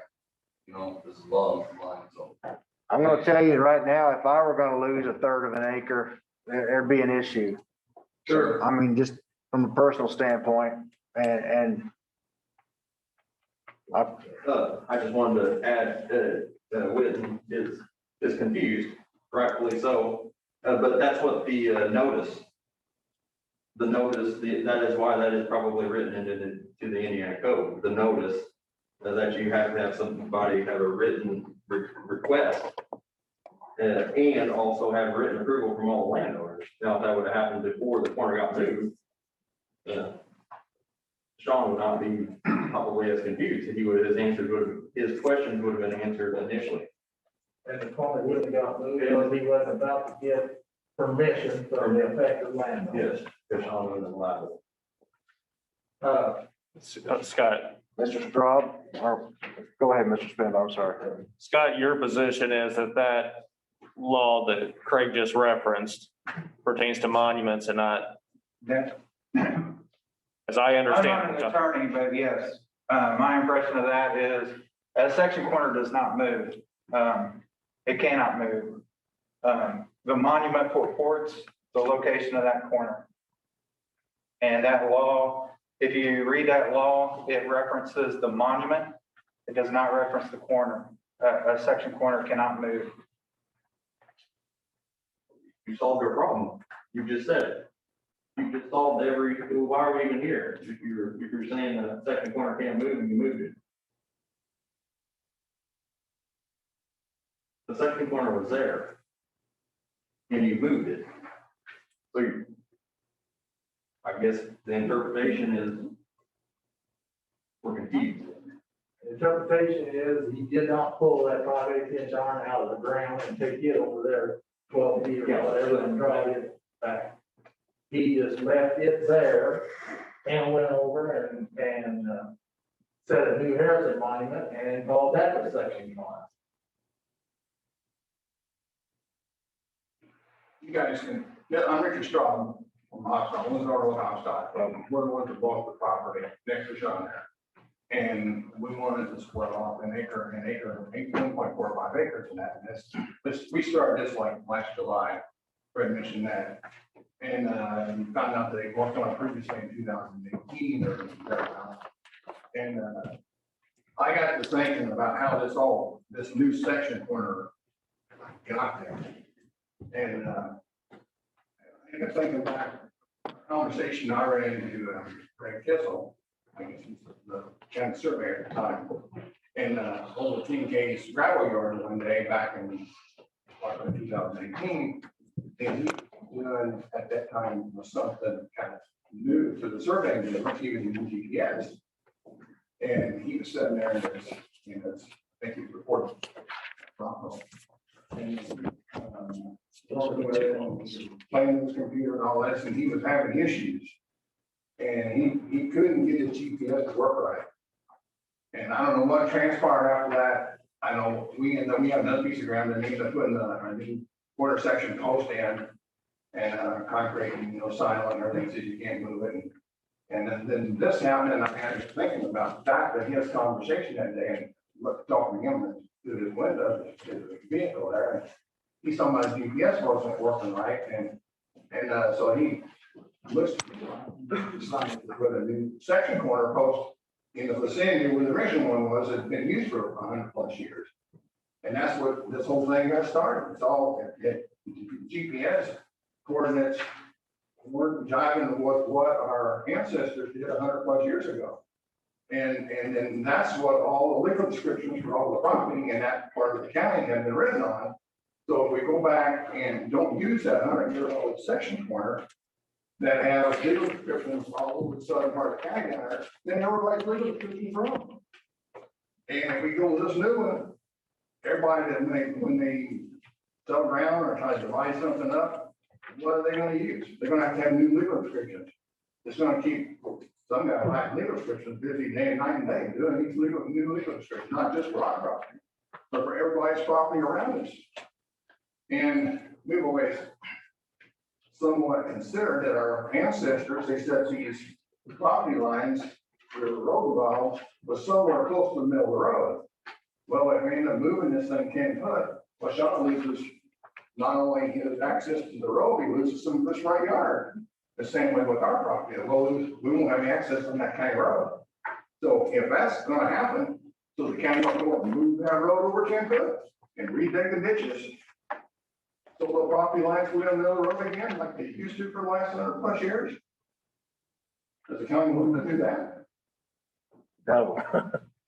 So, that's, my thoughts on that, and it's just been a process that somebody needs to make a decision.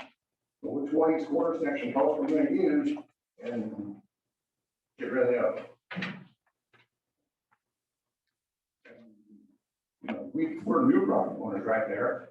Darren, he's got ground across the road. John's been right next to us, but it won't just affect us if we're gonna change to this new GPS marker that, we know the GPS isn't always 100% right on when they establish 911 addresses, the place we live ended up with the wrong address, and we couldn't go back and change once we discovered it didn't get changed, but Google has now changed that address so the UPS guys and the FedEx guys and the mail people can find us because they adjusted that in the system, in the GPS system to be correct, rather than saying, well, the GPS, this has to be correct. They went back and did it the other way. Make it like it was for the last 100+ years.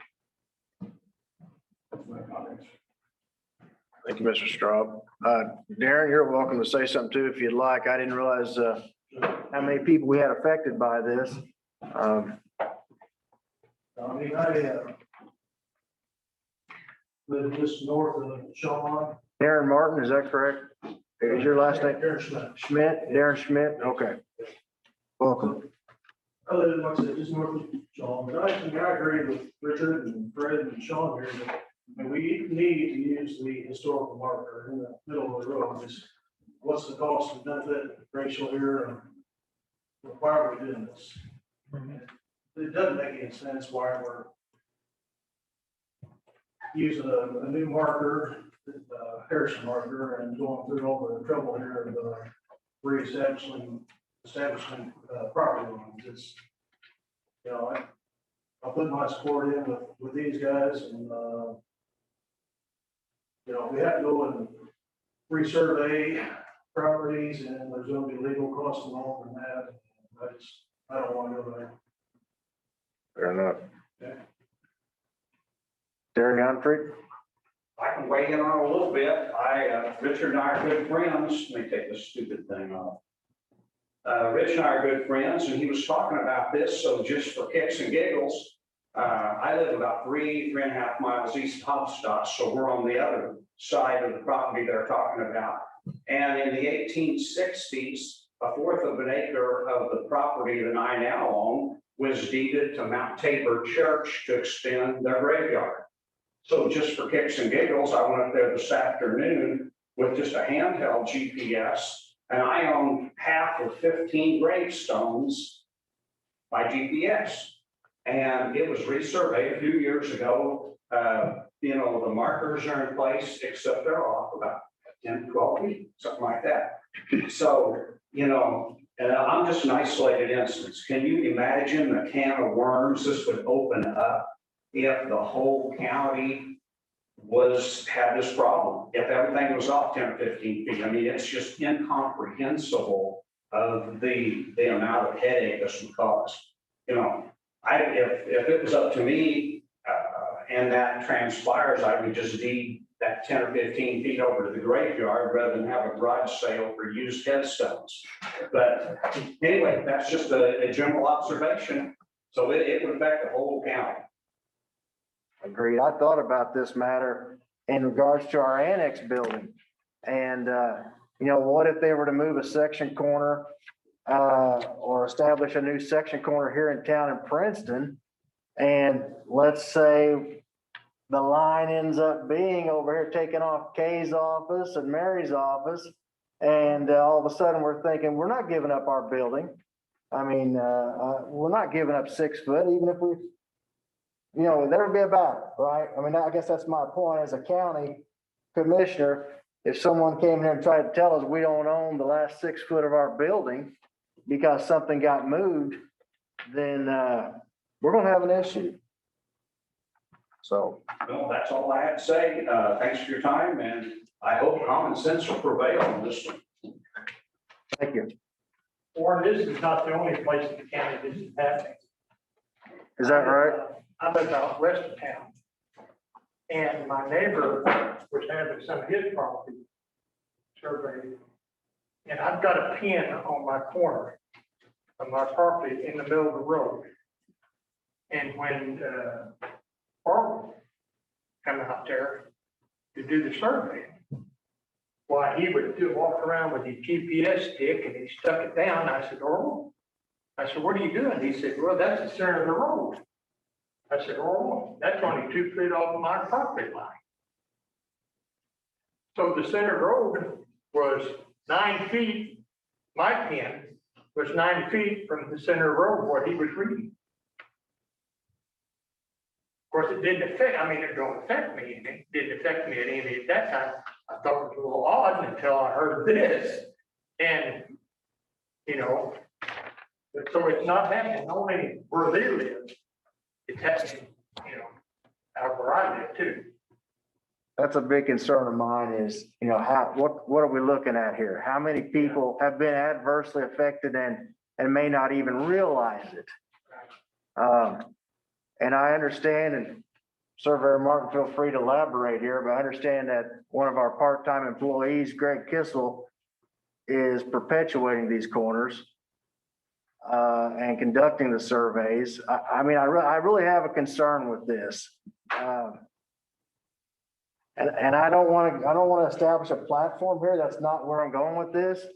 But everyone in this room already knows that I'm adamant about protecting property rights. And this really concerns me.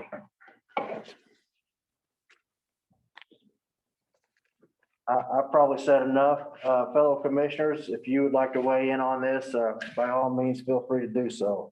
Can I say something before we do that? Yes, And sir. give Scott and his team an opportunity. So I'm going to give you like my legal interpretation of what's going on here. And I think we've got some conflicting laws that make this even more complicated. So I'm going to start with our subdivision ordinance. And it provides the appeal process. It says that the subdivider may appeal any decision of the subdivision review committee to the commissioners at a regularly scheduled commissioners meeting, at which the commissioners may A, approve the proposed subdivision as is by signing the plat in lieu of the subdivision review committee. B, require the subdivision to be resubmitted with suggested changes. Or C, deny the appeal, in which case the submitter has the right to appeal to the Gibson County Circuit Court within 30 days of the commissioner's disapproval. So there's that. And then we've got, and both of these other laws were referenced by Craig and Fred Keister. So there's 36-2-12-13, and that provides only a county surveyor or a designee may change the location of any monument. A person who wishes to have the location of a monument change must make a request to the surveyor in writing and furnish written approval of all landowners whose property is affected by the proposed change. The surveyor may approve, reject, or modify the request and shall file a copy of the notice and the landowner's consents in the corner record book. If I did not say so already, that's IC 36-2-12-13. And then from the administrative code, there's 865-1-12-30. It provides in relevant part, subsection C, if the registered land surveyor discovers evidence or otherwise has reason to believe that a monument purporting to mark the location of an original public land survey or grant corner is not in the proper location, and if that corner is necessary for purposes of conducting an original retractment or route survey as defined in this rule, the registered land surveyor shall contact the county surveyor and perpetuate that corner's location in accordance with this section if the county surveyor is unable to perpetuate the corner in the line or in the time frame required by the registered land surveyor. So I think that, and you, both parties can correct me if they disagree, but I think that in particular conflicts with our local ordinance because that provides the process for a private surveyor to challenge where a corner has been located or perpetuated at. And then we've got the subdivision ordinance, which says that if the private surveyor is not satisfied with what they're getting from the county surveyor's office or the subdivision review committee, then they can appeal the decision to this body, to the commissioner. So that's what I've got. I think we need to give Scott and team an opportunity to give their piece if they want to, especially if we're acting on this tonight. Yeah, like I said, section corners don't change, and if you go on to read the section corner perpetuation, it gives you the evidence that you gather when you're determining the location of a section corner. And that's what we do. We go through and we gather that information. Evidence is what we call it. We gather certain evidence, we weigh that evidence. And, you know, in this case, the county surveyor that weighed this evidence determined where that section corner was and set the monument there, the Harrison Monument. And our 865, this portion of IC 865 is incorporated into our ordinance for reference. So. But Scott, whenever, say that was moved or where it is now, that new section corner. It's always been the section corner. So the mark out in the middle of the road is not a section corner?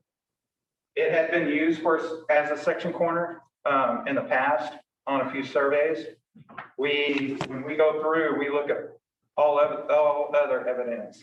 We don't just go and say, okay, what did the last guy do? Our mission, as you know, that's a big part of my job too. And my responsibility is to retrace the steps of the original survey. So we gather this evidence, we break down the section, we weigh that evidence, and that's how we get to where we're at. Okay, but like on his ground, is that gonna move his property line since? I can't really speak for other people's property lines. I have not looked into their deeds. Wait a minute. Speak for this. I think we need a straight answer on that. But he said that they used, whenever he bought the property, they used the pin in the center of the road. Now then, the corner marker is actually in his yard. So. Yeah, I can't speak for other people's property. I can speak for the section corner. I have not looked into. But it certainly could adversely affect his property rights if that's been moved towards his house, towards his property. My position would be that's where that corner has always been. Sorry. How in the heck do I find out the answers? We're trying to help. Like, I mean, I know it's small potatoes, but it's not to me, but. We gotta have an answer on that. And that's another thing. We need a definitive answer. We In really Warren, do. I'll invite you to my office, and I'd invite anybody who has any questions to stop by my office. I'd be glad to sit down with you and explain to you our responsibility, my responsibility as a county surveyor, and what we do and how we determine these. We put together we refer to them internally as dossiers, but I can speak for the corner. I think that, in my professional opinion, that's where that corner has always been. I think the drawings are present tonight, and should we need them, I mean, we'll see how things transpire here, but I think we need a definitive answer on that. We can't just leave this man without an answer. There was I just had one question. If everybody's saying they're going to GPS, use GPS. Yes. You're using a GPS system. We use A long GPS. time ago, they had a compass and degrees. I could do my property line with compass and degrees. I found every stake in my property. So the only point I'm trying to make is technology could be leading somebody in the wrong direction. Not that your technology is wrong, but the person with the compass and the other that did it years and years and years back, the old school way is probably where it originally started. But that's my opinion now, because I can take a compass, I guarantee you, I found all my property stakes. You can do the same thing. The degree, 35 degrees, longitude, latitude, compass, Geiger counter, boom, if that stake's right there, that's where it is. You retraced your steps, Mr. Keister. I would like to add one thing. That arm being in the road, but being used as the section barn. When that is called out in a plat and recorded or in a deed, in a conveyance, there is a surveying term that explains that. And that corner is a controlling monument. And that means just what it says. That is a controlling monument. Now, if you go out there and you measure around the Witten property and find his other pins, and it comes back to that pin, you have no reason, you know, if somebody pulled the thing out and talked over here, and you say, God, that don't fit with the survey that Joe Kiesel did. If that fits the recorded document and the deed, it is a controlling monument. And that, I mean, just what it says, don't repeat myself. It is a controlling monument. And it's good, it's intended to be good. That was where everybody agreed at the time that that's all it was. Besides that, in that dossier, they referred to Ron Morrison in 1988 that used that arm. And the Morrison family, his uncle, his grandpa were surveyors, dates back to early 1900s. And he had access to all those notes. His dad was a surveyor. He had several uncles that were surveyors. So Ron had access to all those notes. And he did not go out there and set the thing plus or minus 12 feet just over here, some other place. And I'm sorry, but I'm repeating myself again. Scott does not mention property rights. Do you believe in him?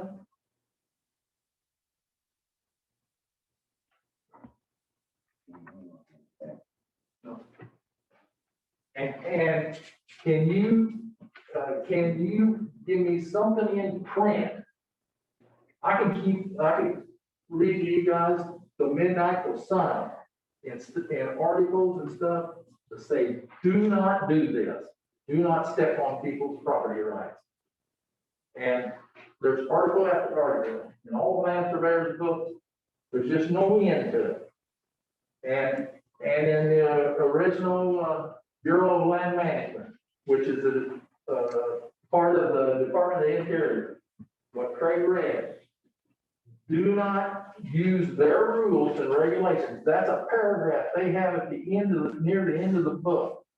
That the book tells you all how to lay a section out. You gotta do this, you gotta do that. Probably lay a section, set a section corner, do that. At the end of the book, they have a paragraph.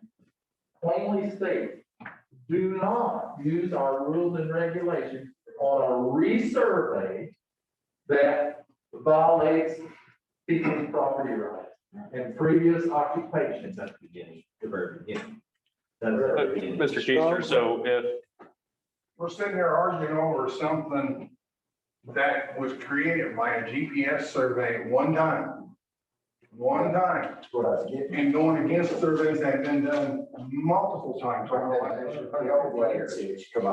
why are we trying to reinvent the wheel? Yeah. Use what our ancestors used for the last 100+ years and forget about, maybe this GPS survey wasn't correct. You know, that's the one that's kind of screwed this thing. If that new section for what stake wasn't put in the ground, there'd be no problem. Problem's over with, history gone, over with, dead. But if we use what our ancestors used for 100+ years, no problem. The our deeds will say, will put us right back to that stake. Time and time again, and it'll put us back to that stake. You know, my family owns some property that Fred surveyed in Vandenberg County back, I don't know, 50 years ago.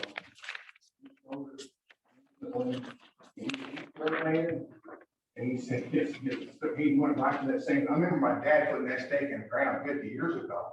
He went right back to that stake because he used the old chain and measurement that used back then. He got there, he didn't use a GPS to get there. He got there going that way. And if we change it, we're going to change everybody's deed across the whole county. You know, Darren gains 10 foot of ground on the south side of his property, but he loses 10 foot of ground on the north side of his property. So maybe he doesn't have access to the county road up there. But while we're here, I might as well add, which is my thought, does Scott have the authority to tell me how to survey? I mean, I know surveyors, lawsuit, then lawsuit, a disagreement. And there again, I've been in business over 50 years, been in surveying over 50 years. I don't know of another situation where the one surveyor has the power to make the other surveyor agree with his survey.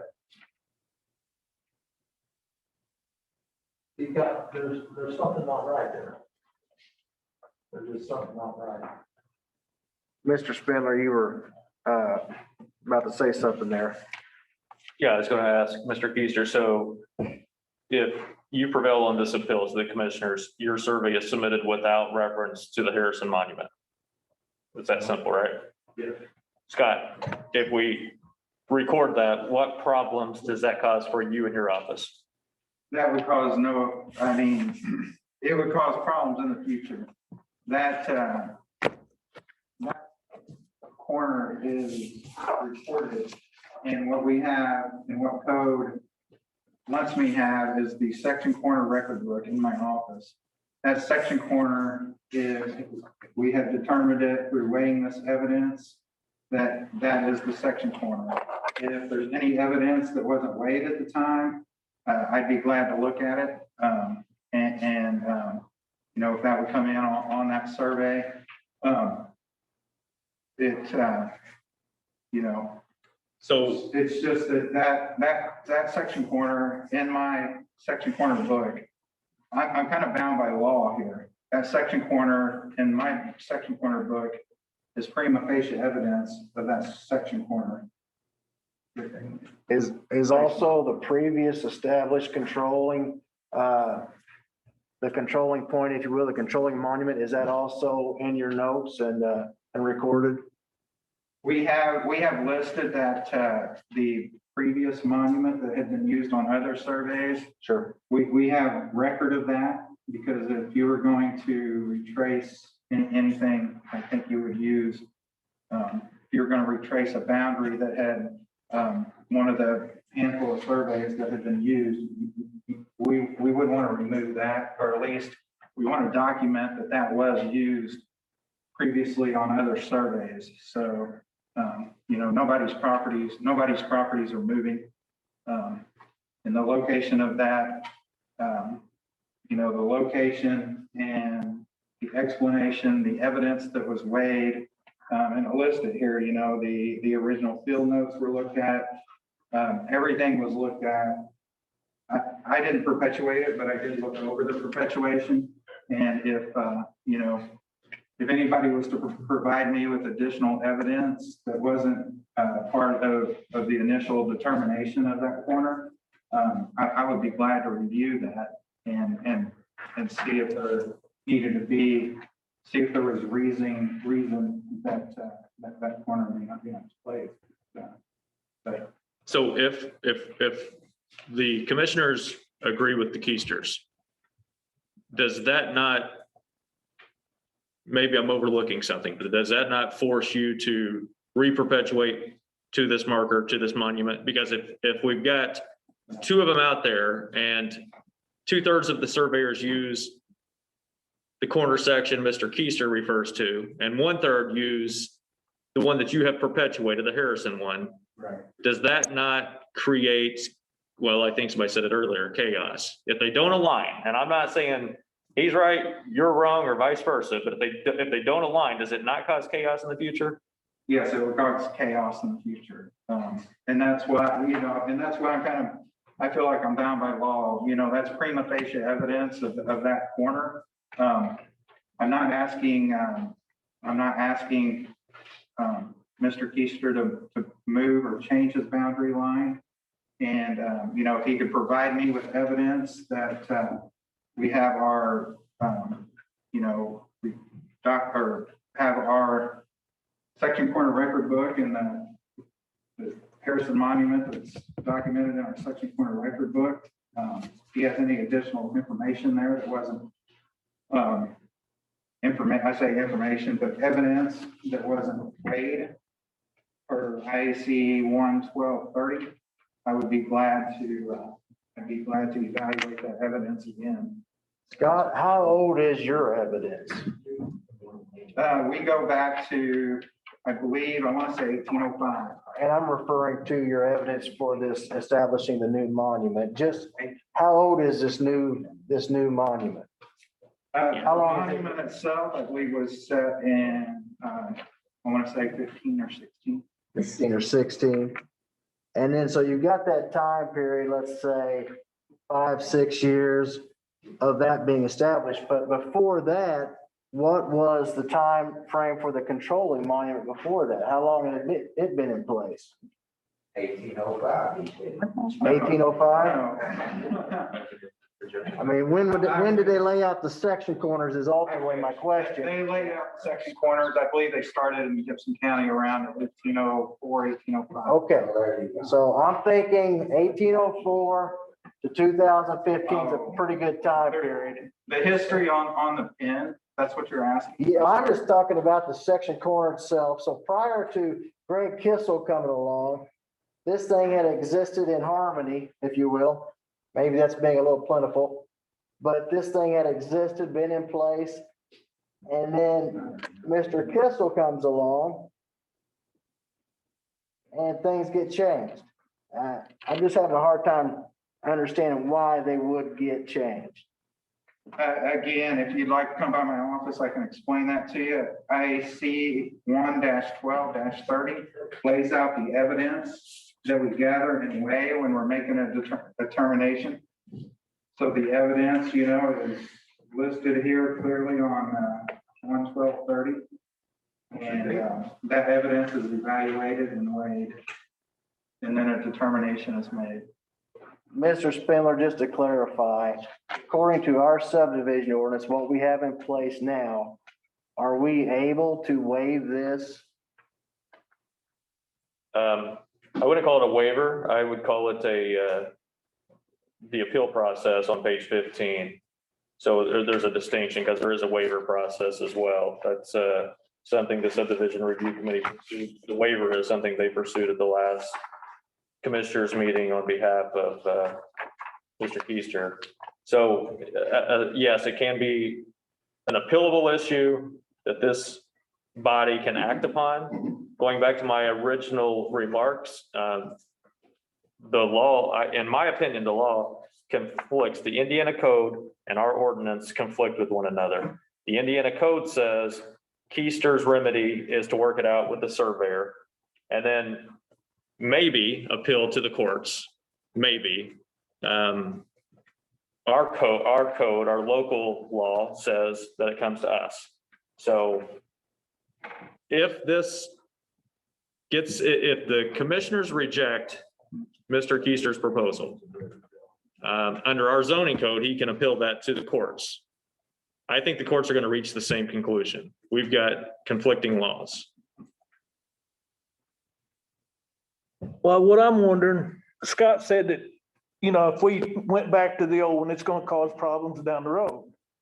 Is where you've got it now, is it gonna cause problems down the road? I mean, everybody's properties are moving, you know. I would disagree. I think everybody's property is where their property is and where it's always been. Sell a property, don't vote. Scott, What do you sell? Yes, ma'am. if you reference, it is every property line on a section corner. I'm not sure. Some are, some aren't. Well, that's what I figured. My feeling I'm getting right now is Mr. Keister is trying to, I understand his appeal in that, but we don't, as commissioners, we do not have the ability to interpret Indiana code. We know there's a conflict, even just in the Indiana codes themselves, the way they state. I don't see how we can say, you're following Indiana code to perpetuate this section corner. You're not arguing property lines, you're just talking about the section corner in reference to the section corner. And you're following Indiana code. He believes that he's following Indiana code. And so to me, it's like, okay, I'm not able to make a judgment against one Indiana code to another Indiana code. That's kind of a legal matter to me. Because I don't have the ability to interpret the law and say this is what it is. I don't have the knowledge, I don't have the power. And so to me, it's, I mean, we could sit here and go back and forth all night on that, but I don't feel like the commissioners have a right to interpret one law over the other law. I understand where you're both coming from. And I understand that Mr. Witten's concern about his property line. But I also know that all property lines don't go from this current section corner to this section corner. There's divisions in between and up and down, which to me is what this property line is one of those that it's in between. It's a reference point that we're talking about as far as the monument goes. Like I said, if anybody has any questions about or any additional evidence about a section corner, it's in my office. I would encourage, I have an open door policy. If anybody has any questions, about it, I'd be glad to explain that to them. I would agree. Oh, are you finished? I'm sorry. I would agree with Mary that it is a complex matter and involves a lot of different law here. But I also think, and I stand firm on this, that our predecessors, when creating this subdivision review document, took that into consideration that there would be issues like this. Tonight, I don't believe we can resolve the underlying issue, the gargantuan size issue. I don't believe we can totally solve that tonight. I think at most we could do is offer a waiver and take this up again in the future. This is not a waiver. That I think is the only measure we can take, if we even take a measure, just so I want to be clear about that. I'm not offering. I understand. I feel like the subdivision review committee ordinance itself, and Mr. Spindler might want to reaffirm that with the language, but the language is built in there for matters like this, so to be referred back to the commissioners to help out citizens who are finding themselves in problematic situations about property rights. So, I'm sorry, Mary, go ahead. Well, first, Didn't Scott say he could perpetuate that new one back to the old one? I believe that was stated. He can do that? I think that nothing stops him from doing that as long as he's convinced under the law that that's the right thing to do with the evidence supporting it. If he does that, all the problems go away. Well, I agree, but so I think that from Scott's perspective, he wishes that's the case, but he feels like he's got an obligation to perpetuate that. But his information is within the last 10 or 15 years, and the other one is 100+ years old. Yeah. Yes. This statement, the section corner doesn't affect the property line, is totally untrue. Totally untrue. Give Mr. Witten's deed, it'll say, beginning at the section. Going so many feet this way, so many feet this way, so many feet this way, back to the section line, that's north to the point of beginning, the section line. The next guy's deed probably says, uses, it wouldn't have 200 feet of frontage, says beginning 200 feet from the section corner. And it describes his property. And having two section corners will not work. No, there's just no two ways about it. Chaos. That is chaos. It will not work. People, somebody's gonna have to pay for all this. And, you know, even if Scott acts like, well, we're not really trying to damage anybody or anything, but doesn't matter if it's tomorrow or 20 years from now or 50 years from now, some surveyors is gonna get a job out there. And Scott has admitted he's wanting to perpetuate the Harrison Monument. That guy, that surveyor, he will have, you know, it's the Harrison Monument. And he will go out there and he's gonna write up a report that says this encroaches on, Witten has a description, it's so many feet off. There's overlaps, there's gaps. He's gonna write a report up, and worse yet, he's gonna take it to the courthouse and file it. Then this proposed buyer is gonna want a mortgage, 99 out of 100 of them do. He's gonna want a mortgage, and the bank's lawyers, they're gonna have the abstractor do a check on that. And they throw that survey out there. He's gonna scratch his head and he's gonna say, he's gonna advise the bank, loan officer. I don't think I'd touch that.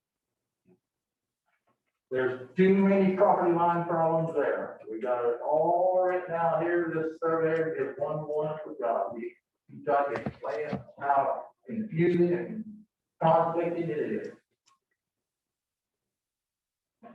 That's all there is to it. Did Kiesel previously, did Kiesel use that corner in previous surveys? Beg your pardon? Did Kiesel use that corner in previous, not the Harrison, but the other, No, I don't believe he did.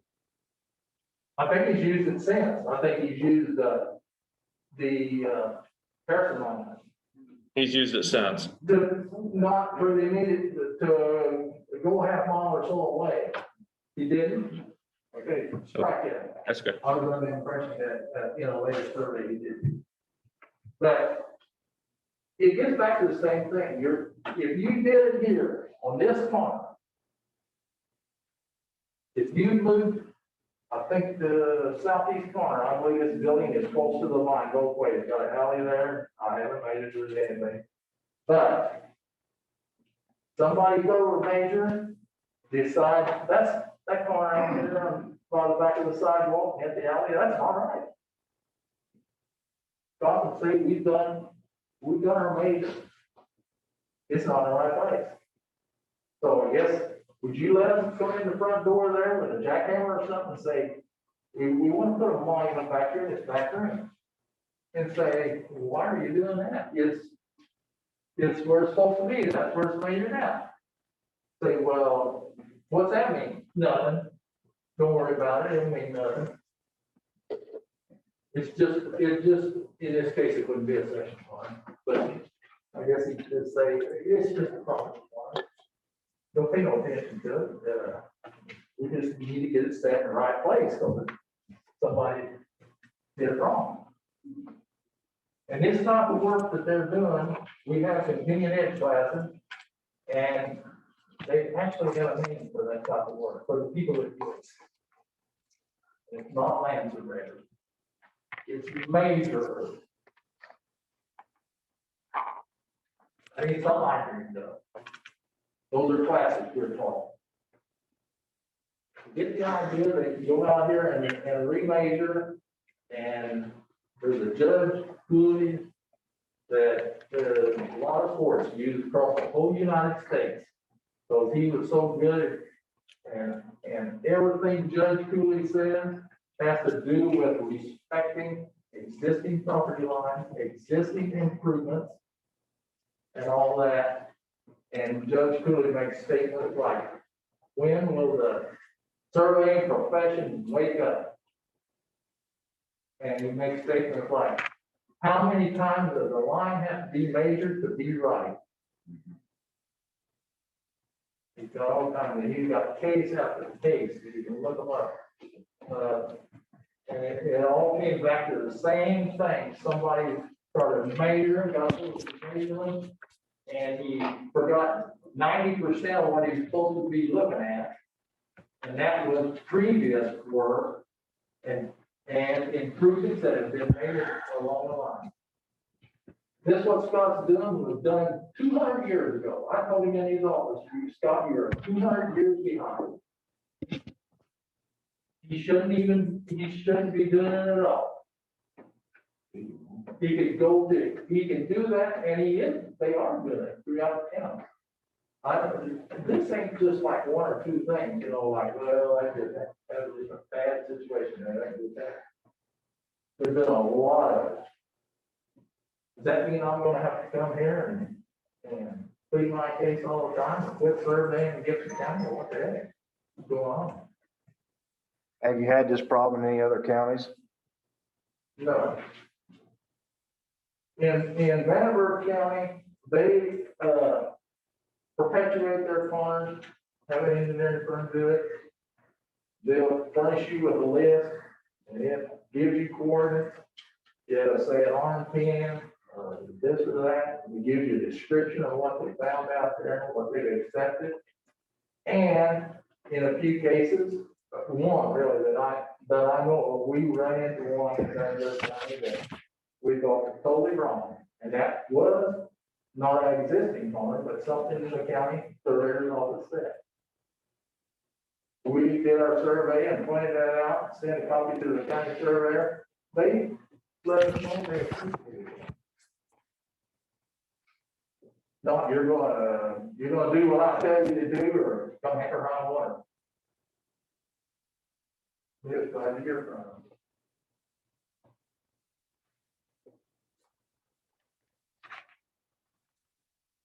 Well, before we go any further, Scott's doing his job. He did not perpetuate this monument, I don't believe. I think it was done before you came into office. Yeah. Yes, it was done before I came into office. It was done according to IC code, according to the law. And that is my job. And so, you know, to me, saying he's wrong in that, and he just out of a whim did this, it was not done on Like a I whim. said, you know, I don't want anybody, any licensed surveyors to think that I'm taking the position, use my corner or whatever, if, you know, and the law provides that if they can provide me evidence, that would be great. I'm concerned, what I'm concerned with about having the corners in the correct locations. That's what I'm concerned with. So if anyone could provide me additional evidence, we try to lay our evidence out in what we call a dossier. So if anybody can provide me evidence that wasn't weighed and considered at the time, we'd be glad to look at that. I'd be glad to look at it and reevaluate that corner location. Mary stated that you did not set that new one. Who did set that? That was set by a previous surveyor before I took off. So Michael Stevenson. The corner itself was set by Michael. But the first paper we gave you, Michael Stevenson signed off on that, which you could open. And so did your committee, whatever. So the previous server had no issue with this. Yeah, Michael Stevenson, the county surveyor, and the committee signed on his written survey. And then like a year and a half later, plus or minus, they decided to set a new corner and ignore the plat that they had previously okayed. So whatever. May I speak? Yes, please. What it's talking about is The initial plat that Fred submitted and was signed by the previous surveyor was prior to the. Diesel survey that I did. Or Kiesel, I'm sorry, was done prior to the perpetuation of that corner's location. So that issue was not a factor at that time. Right. That was prior to the perpetuation of that corner. So. We do, I think I might as well go ahead and, we do have two projects. So they're basically the same thing, so there's not much to say about the second one. The second one is at Fort Branch here on Coal Mine Road. And we had a survey on the south side of the road. And probably spent 2 or 3 hours, the county surveyor's office had set a new monument in concrete about like that. If you're familiar with Fort Branch, Coal Mine Road, about where the road job there, that's where the survey monument was before. Old part of town, been there for years, got a 2-inch pipe. Everybody, brothers used that pipe over the years. And so we go out there and start checking, and we was a little bit not wrestling too good, because we thought they said that monument, they didn't get it in the right place. So after 2 or 3 hours of us measuring and checking and seeing what's wrong here, it was just 8 inches different. So Frank called up the surveyor's office, like, want to question them when they said it and asked. Come back to the phone. That was moved 6,600 to the foot. That's why you got problems. And yeah, we thought we was having problems with our own equipment. And so anyhow, okay, well, they worked with us fine. Send us a copy of their work and all that. It's 6,600 call. And the reason, and in their concrete, the old pipe is, we've been told, the old pipe is in there yet. They concreted around it, but it don't show. So here's the new 3-inch monument or whatever, over here 8 inches. Well, how in the world was I supposed to know that? They had to have the old one. We assumed the new one was in the same place. And so anyhow, they're doing a lot, and for what reason, I don't know. It's just creating all kinds of problems. But really, the second survey is, we're here for the same reason as we are for the first. I don't want to draw this out any longer than we have already. I do have a funeral to get to before 8, but Mr. Keister, do you agree there's a mechanism in the law that allows for the perpetuation by the surveyor's office? I agree, he has to do a responsible job, responsible to all the rules and regulations, not just measuring. And a responsibility to the landowner. It's not been done anywhere. The perpetuation of a marker that puts it at a different location than what you've used in other counties, that's not happened and caused this.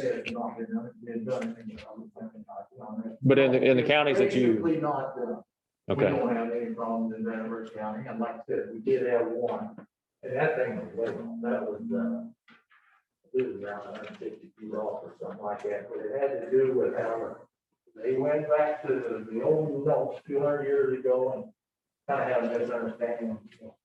The wording wasn't very plain on that, and but anyhow, we got that hospital, and it was like they were thanking. And they appreciated our input. That was it. They didn't start talking about anything else. Keep it from the board member. So commissioners, I think at this time you should either table it or take action on it. And that's your prerogative. Well, before if anybody makes a motion or anything on that, I want to bring up the fact, I believe Mr. Fleetwood should recuse himself because Mr. Keister is his father-in-law. So I will respond to that, anticipating, I worried about that when I knew that this was going to be on the agenda or was an issue a while back. I've researched it. I don't see it as the law is forbidding Commissioner Fleetwood from participating in the decision. And I researched it pretty extensively. There's nothing that precludes him from doing it. And I would like to make a statement in regards to that none of the injured, and correct me if I'm wrong, anyone that's in attendance, but none of the injured landowners are related to me. As far as I know, we're not related, Richard. Sean? There you go. So, I mean, we don't even, we rarely get along, right? Well, I understand what you're saying, Mr. Spindler. I feel like he has a vested interest because it is his father-in-law. But honestly, I think we should table it and try to figure out what needs to be done, because it seems like we have a conflict of the interpretation and not even necessarily our talk to him subdivision. at the office. I mean, Would I or? yeah. And let him show you what they've done, or. I mean, I understand I wouldn't want to have the markers moved either. No. I mean, because then I'd be losing property. But, I mean, that way at least. I know where they have used measurement. They have used measurement. I mean, correct me if I'm wrong, Scott. You have used measurement. You sure didn't use the existing surveys that was recorded. Then use the existing property lines that are out there. May I speak to the commission? Yeah. The evidence that we used, that was used, is listed in the dossier. It does not solely, the weight doesn't solely lie on measurements. I think the key factor is, all the key factors are laid out in that dossier. And again, I would invite anyone by my office to discuss this. I think that might be beneficial. To anybody that is inquiring, would like to stop by Warren, I'd discuss with you, show you what evidence was used to perpetuate that form. But again, to clarify things, no corners were moved. That section corner that we're talking about, that was set in 15 or 16, in my opinion, the evidence shows that's where that corner always was. That only purports the location of that corner, so. I mean, I think what did you just say? Would you repeat that? Somebody made the comment that a corner was moved. And I said, in my opinion, that the evidence shows that's where the Harrison monument that was set, that's where that corner has always been. I think Sean's gonna beg to differ on that. Well, I mean, if that is the case, like, I ain't trying, I don't know if we're right or wrong, but that is the case, like, I don't really want to just be okay with it. Like, I want to understand how I go about that. Like, so if that's right, like, it very well might be right. I don't know. But I mean, I paid a lot of money, and if I'm shy 10 by 200 or whatever, like, I feel like I should get an answer for that. Yeah, and I would invite anybody past my office. Kind of have an open door policy. I think I like to talk to people. I think educate or communication is the key in many cases. So I'm going to stop here. No, I mean, yeah, beyond that, if we talk, like, I feel like I still don't really know where to go from there. Like, anybody? Well, Any advice? on yours and that, I think we need to establish for the benefit of everybody and not us. I don't have the ability to do it. I can't interpret Indiana code. I can't interpret his job by Indiana code. I can't survey. I can hold a stick, but I can't survey. And I don't feel like it's, you know, right now, I feel like what we're discussing in that is not your property line, but the establishment of this monument and the referencing in deeds and stuff accordingly.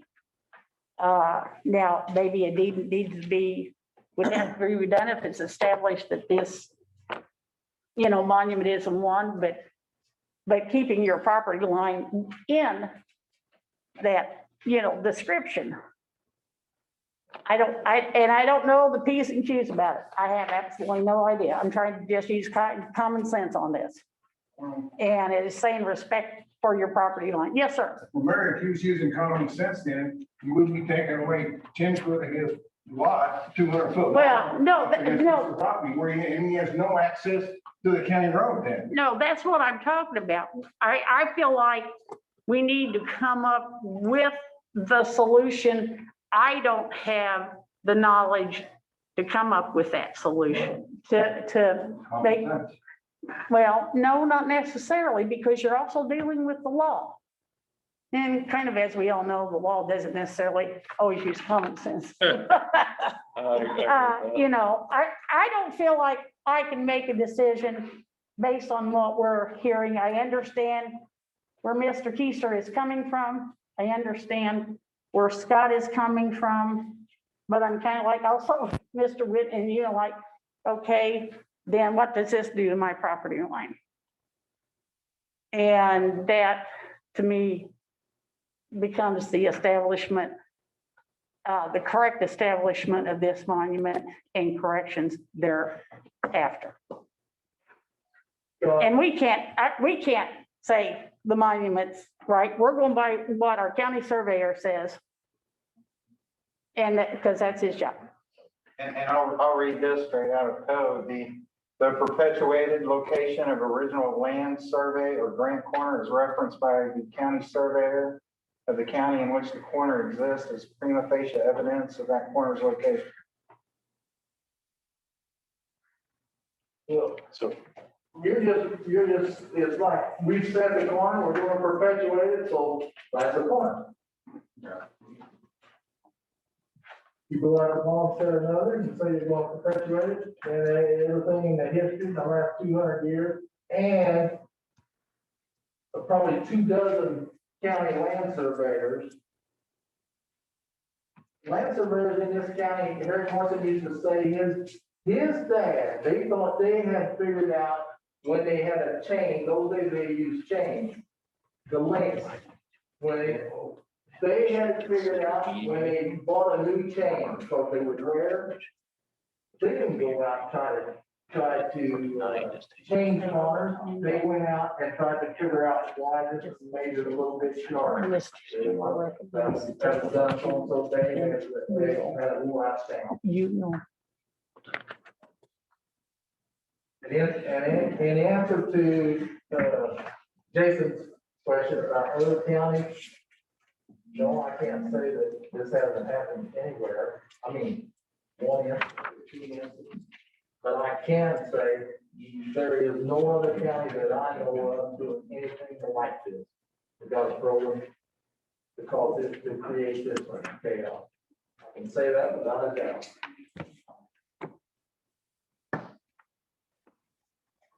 So the way I see it,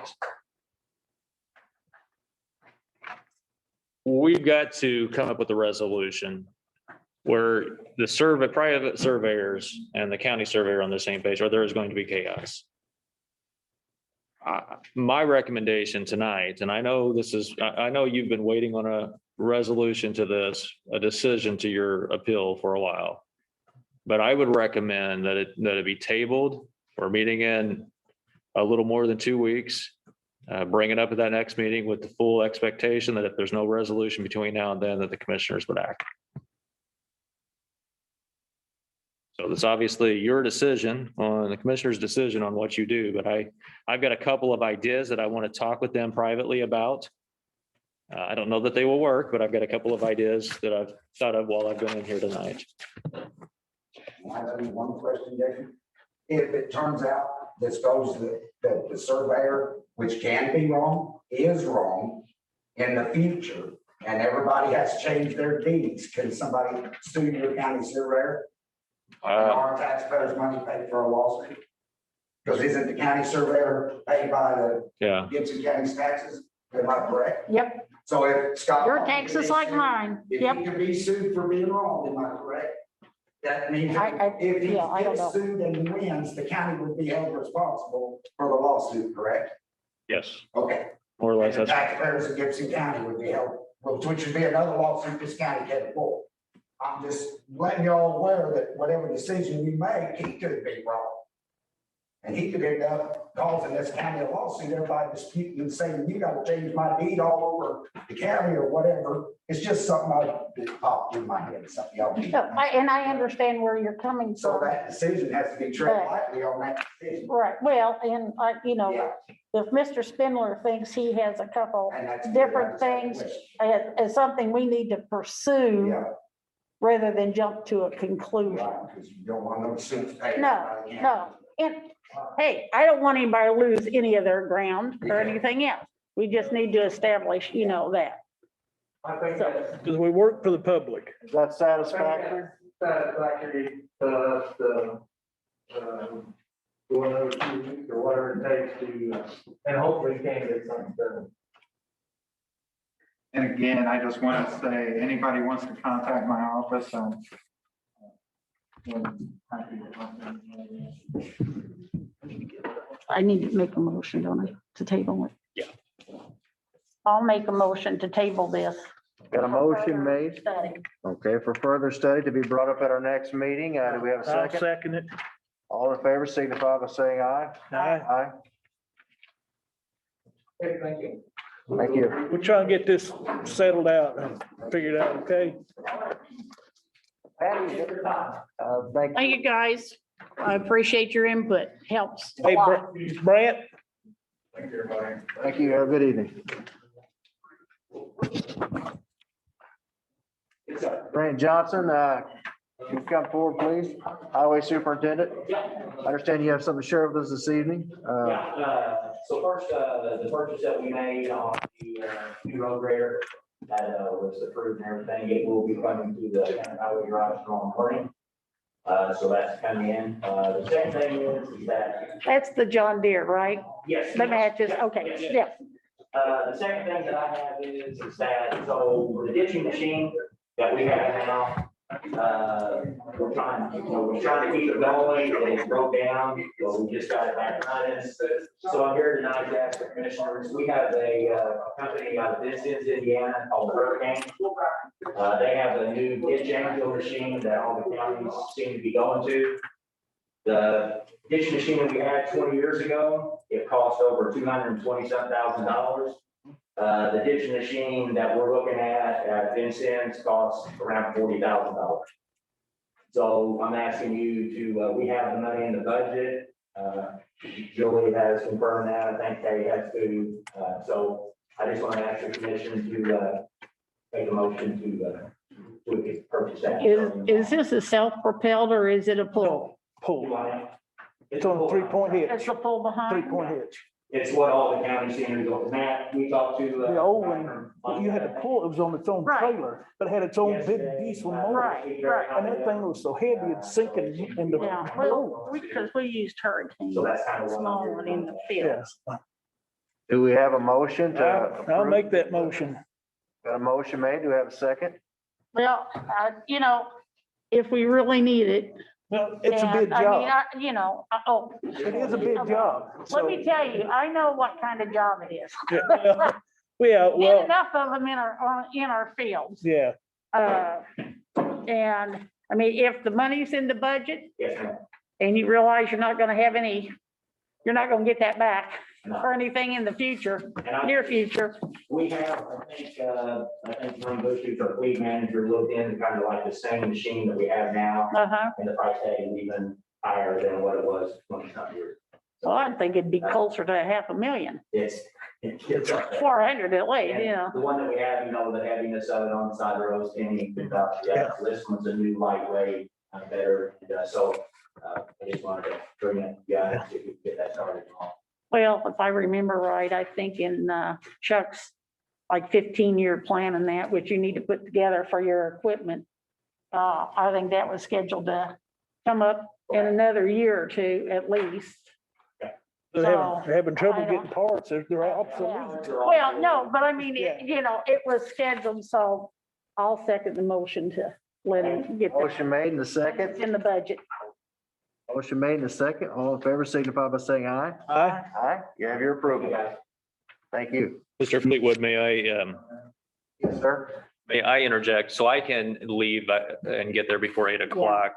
The only thing that I think you need me for, and it'd be out of order, is this incarcerated offenders provider agreement. The sheriff will tell you, we've been doing this for years. This is needed for government Medicare coverage. I would recommend the signing of it. Yeah, it's basically just kind of a renewal, but yeah. Oh, yeah.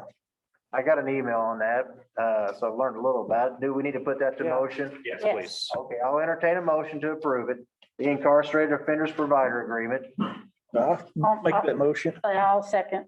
Motion made second. All in favor signify by saying aye. Aye. Aye. Thank you, May I be Mr. excused? Yes, thank you for your service. You're quite welcome. Thank you. More, this just requires your. Okay, so Clark made the motion. Did Ken make the motion? Almost. Oh, that has to be first. Is that for us?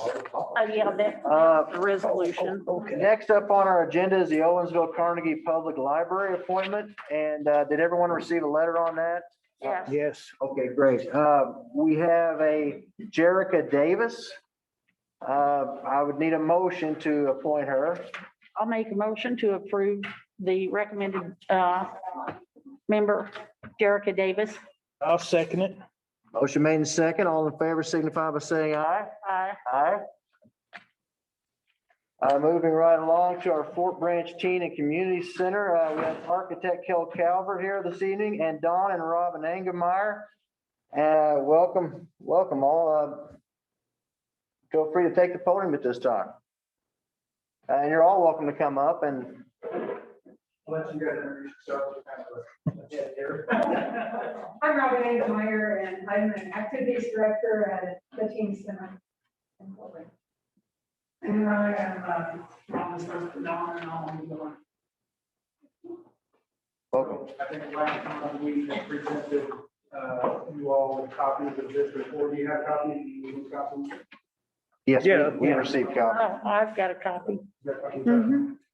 I have one. Yeah, everybody. Yeah, I thought I did have. Maybe I don't. So this report was put together by our firm, AEG Architecture and Design Group, along with WRF engineers at Edward, Bill, and Marion, Illinois. And the purpose of this was to walk through the Fort Branch Community Center and look for a castle-wide net for improvements for maintenance building to help sustain this for the community. Bill Knapp presented elements of things that community center is used for. So this report just goes through those items, broad brush, high level information, and then into this report, the last 4 pages, AEG and WRF provided pre-design budget considerations. Now we picked many items through here, not all would need to be completed, and some are actually a little redundant. For instance, one would be making repairs on some metal wall panels, the other would be replacing wall panels, same panels, and the other would be taking the wall panels out and putting windows in. You wouldn't do all 3 of those. So what we did at the very end of this report is look at the high level of each of these kind of options to look at. Come up with a project budget of about $3.1 million construction. And we advise to recommend construction budget contingency about 20%. We would take all the high level pieces to this construction. So with that, the total project budget will be at $3.72 million. These aren't in any particular order, other than we'll look at the architectural portions first and then add it on mechanical, electrical, and plumbing. Not all these items are mandatory to complete. some are recommendations, some are wish lists. But all of them, I think, would greatly improve the quality of that facility. I think that the board needs to request that this be taken to the development commission, which I can't do, but you guys can. I, as activities director of what we call the fifth quarter, we've been in business or whatever, as a volunteer organization for about 16 years. And we serve the Gibson County, South Gibson especially, but open to other county students. The high school level, and we do volunteer, adults come in and supervise activities for the kids. We run between 200 and 350 kids for an event. Approximately 3,000 kids are served each year, doing fun things that are safe, keep them off the streets, and keep them doing things and realizing that they can have a good time without making bad choices. So I would love to see some of these wonderful remodels and things done just to make the place even more enticing. And we could open it up to bigger and better kinds of things. You've heard all of those different ideas, so I won't trouble you with that. I would greatly appreciate if you would pass this on to the development. Is this run as a non-for-profit? Yes, it is. I figured it was, but now is the use of the building free of charge for everybody, or does It is not free of charge, it's minimal. There's minimal cost. It's like $25 an hour or less than that. But there are a lot of people that use it for free of charge. I mean, there's walkers that come every morning. Well, I mean, what would be a typical charge type thing? Well, it depends on what you wanted, because. Well, if you, let's say if a school, let's say, St. Joe wanted to rent the gym for practice or a game, I would, which I realize they don't need to, but, you know. We, typically, if somebody's want to come and have ball practice, or flying about $50 for 2 hours. I'm sorry. About $50 for 2 hours. Hard to hear through these things. Yeah. And yeah, now, and I mean, this is just my curiosity right now, because somebody had told me, and I don't know who it was, that you all have to keep this building and everything, or it reverts back. You can't sell the property or anything, it reverts back to South Gibson School Corporation. Is that correct? Okay. I just wanted to make sure, you know, what I heard was correct. Okay. We spent a lot of time, our kids grew up playing ball there. Yes. That's when we grew up playing ball. Bill had shared a copy of the deed with me, and that was my understanding too, is that your board owns it. But should it ever decide to not own it, it'd have to give that option back to the school corporation. I also know that. What happens if the school corporation doesn't want it? Yeah. I also know that Jim McDonald, the redevelopment commission attorney, has consulted with Ice Miller in regards to this project. And they have told us that it is doable. So we have the okay on it fitting into what you would consider a project and being appropriate for it. So I don't know if your group even knows that, but Jim McDonald has been doing some extensive work on it, and I know that he was here. appreciate his efforts, yes. What else can I say about this project? Oh, go ahead. Just real quick, just foremost, what my wife is saying. I hope that they encourage you to forward this, because I've been in business in Gibson County for 20 years, small business thing. And I know any development in Gibson County is good for my business, okay? We do as much work in North Gibson and East Gibson as we do in South Gibson or okay. And it would just seem to me that if this project goes forward, there's the quality of life in our area. And likewise brings development whether that's retaining people or whether that's people coming to Gibson County. Then I just think it's good for everything. Well said. And I look at this as a project for our children and our families. And that, to me, that tugs at my heartstrings because I really would like to see, they always say, put your money where your mouth's at, right? It's the old cliche, the old saying. I'd like to see us put some money toward what's important to all of us in this room and our county, and that's our children and our families. And, I know this would be, I checked with the redevelopment commission and the funding, this wouldn't happen overnight. I guess you guys are aware of that. Should it be moved to them, the funding wouldn't be available till 2022. And on the horizon too, and some of you others here may speak to this more than myself, but in talking with Jeff Clark, they have a great project coming up too for North Gibson. It's a YMCA that they worked extremely hard on negotiations, acquiring property, and oh geez. It's going to be an amazing project for the quality of life in our county. So, and the families and the children. So that said, I like the approach of this project as well as the YMCA project, and I'm just very happy to see these come to our table.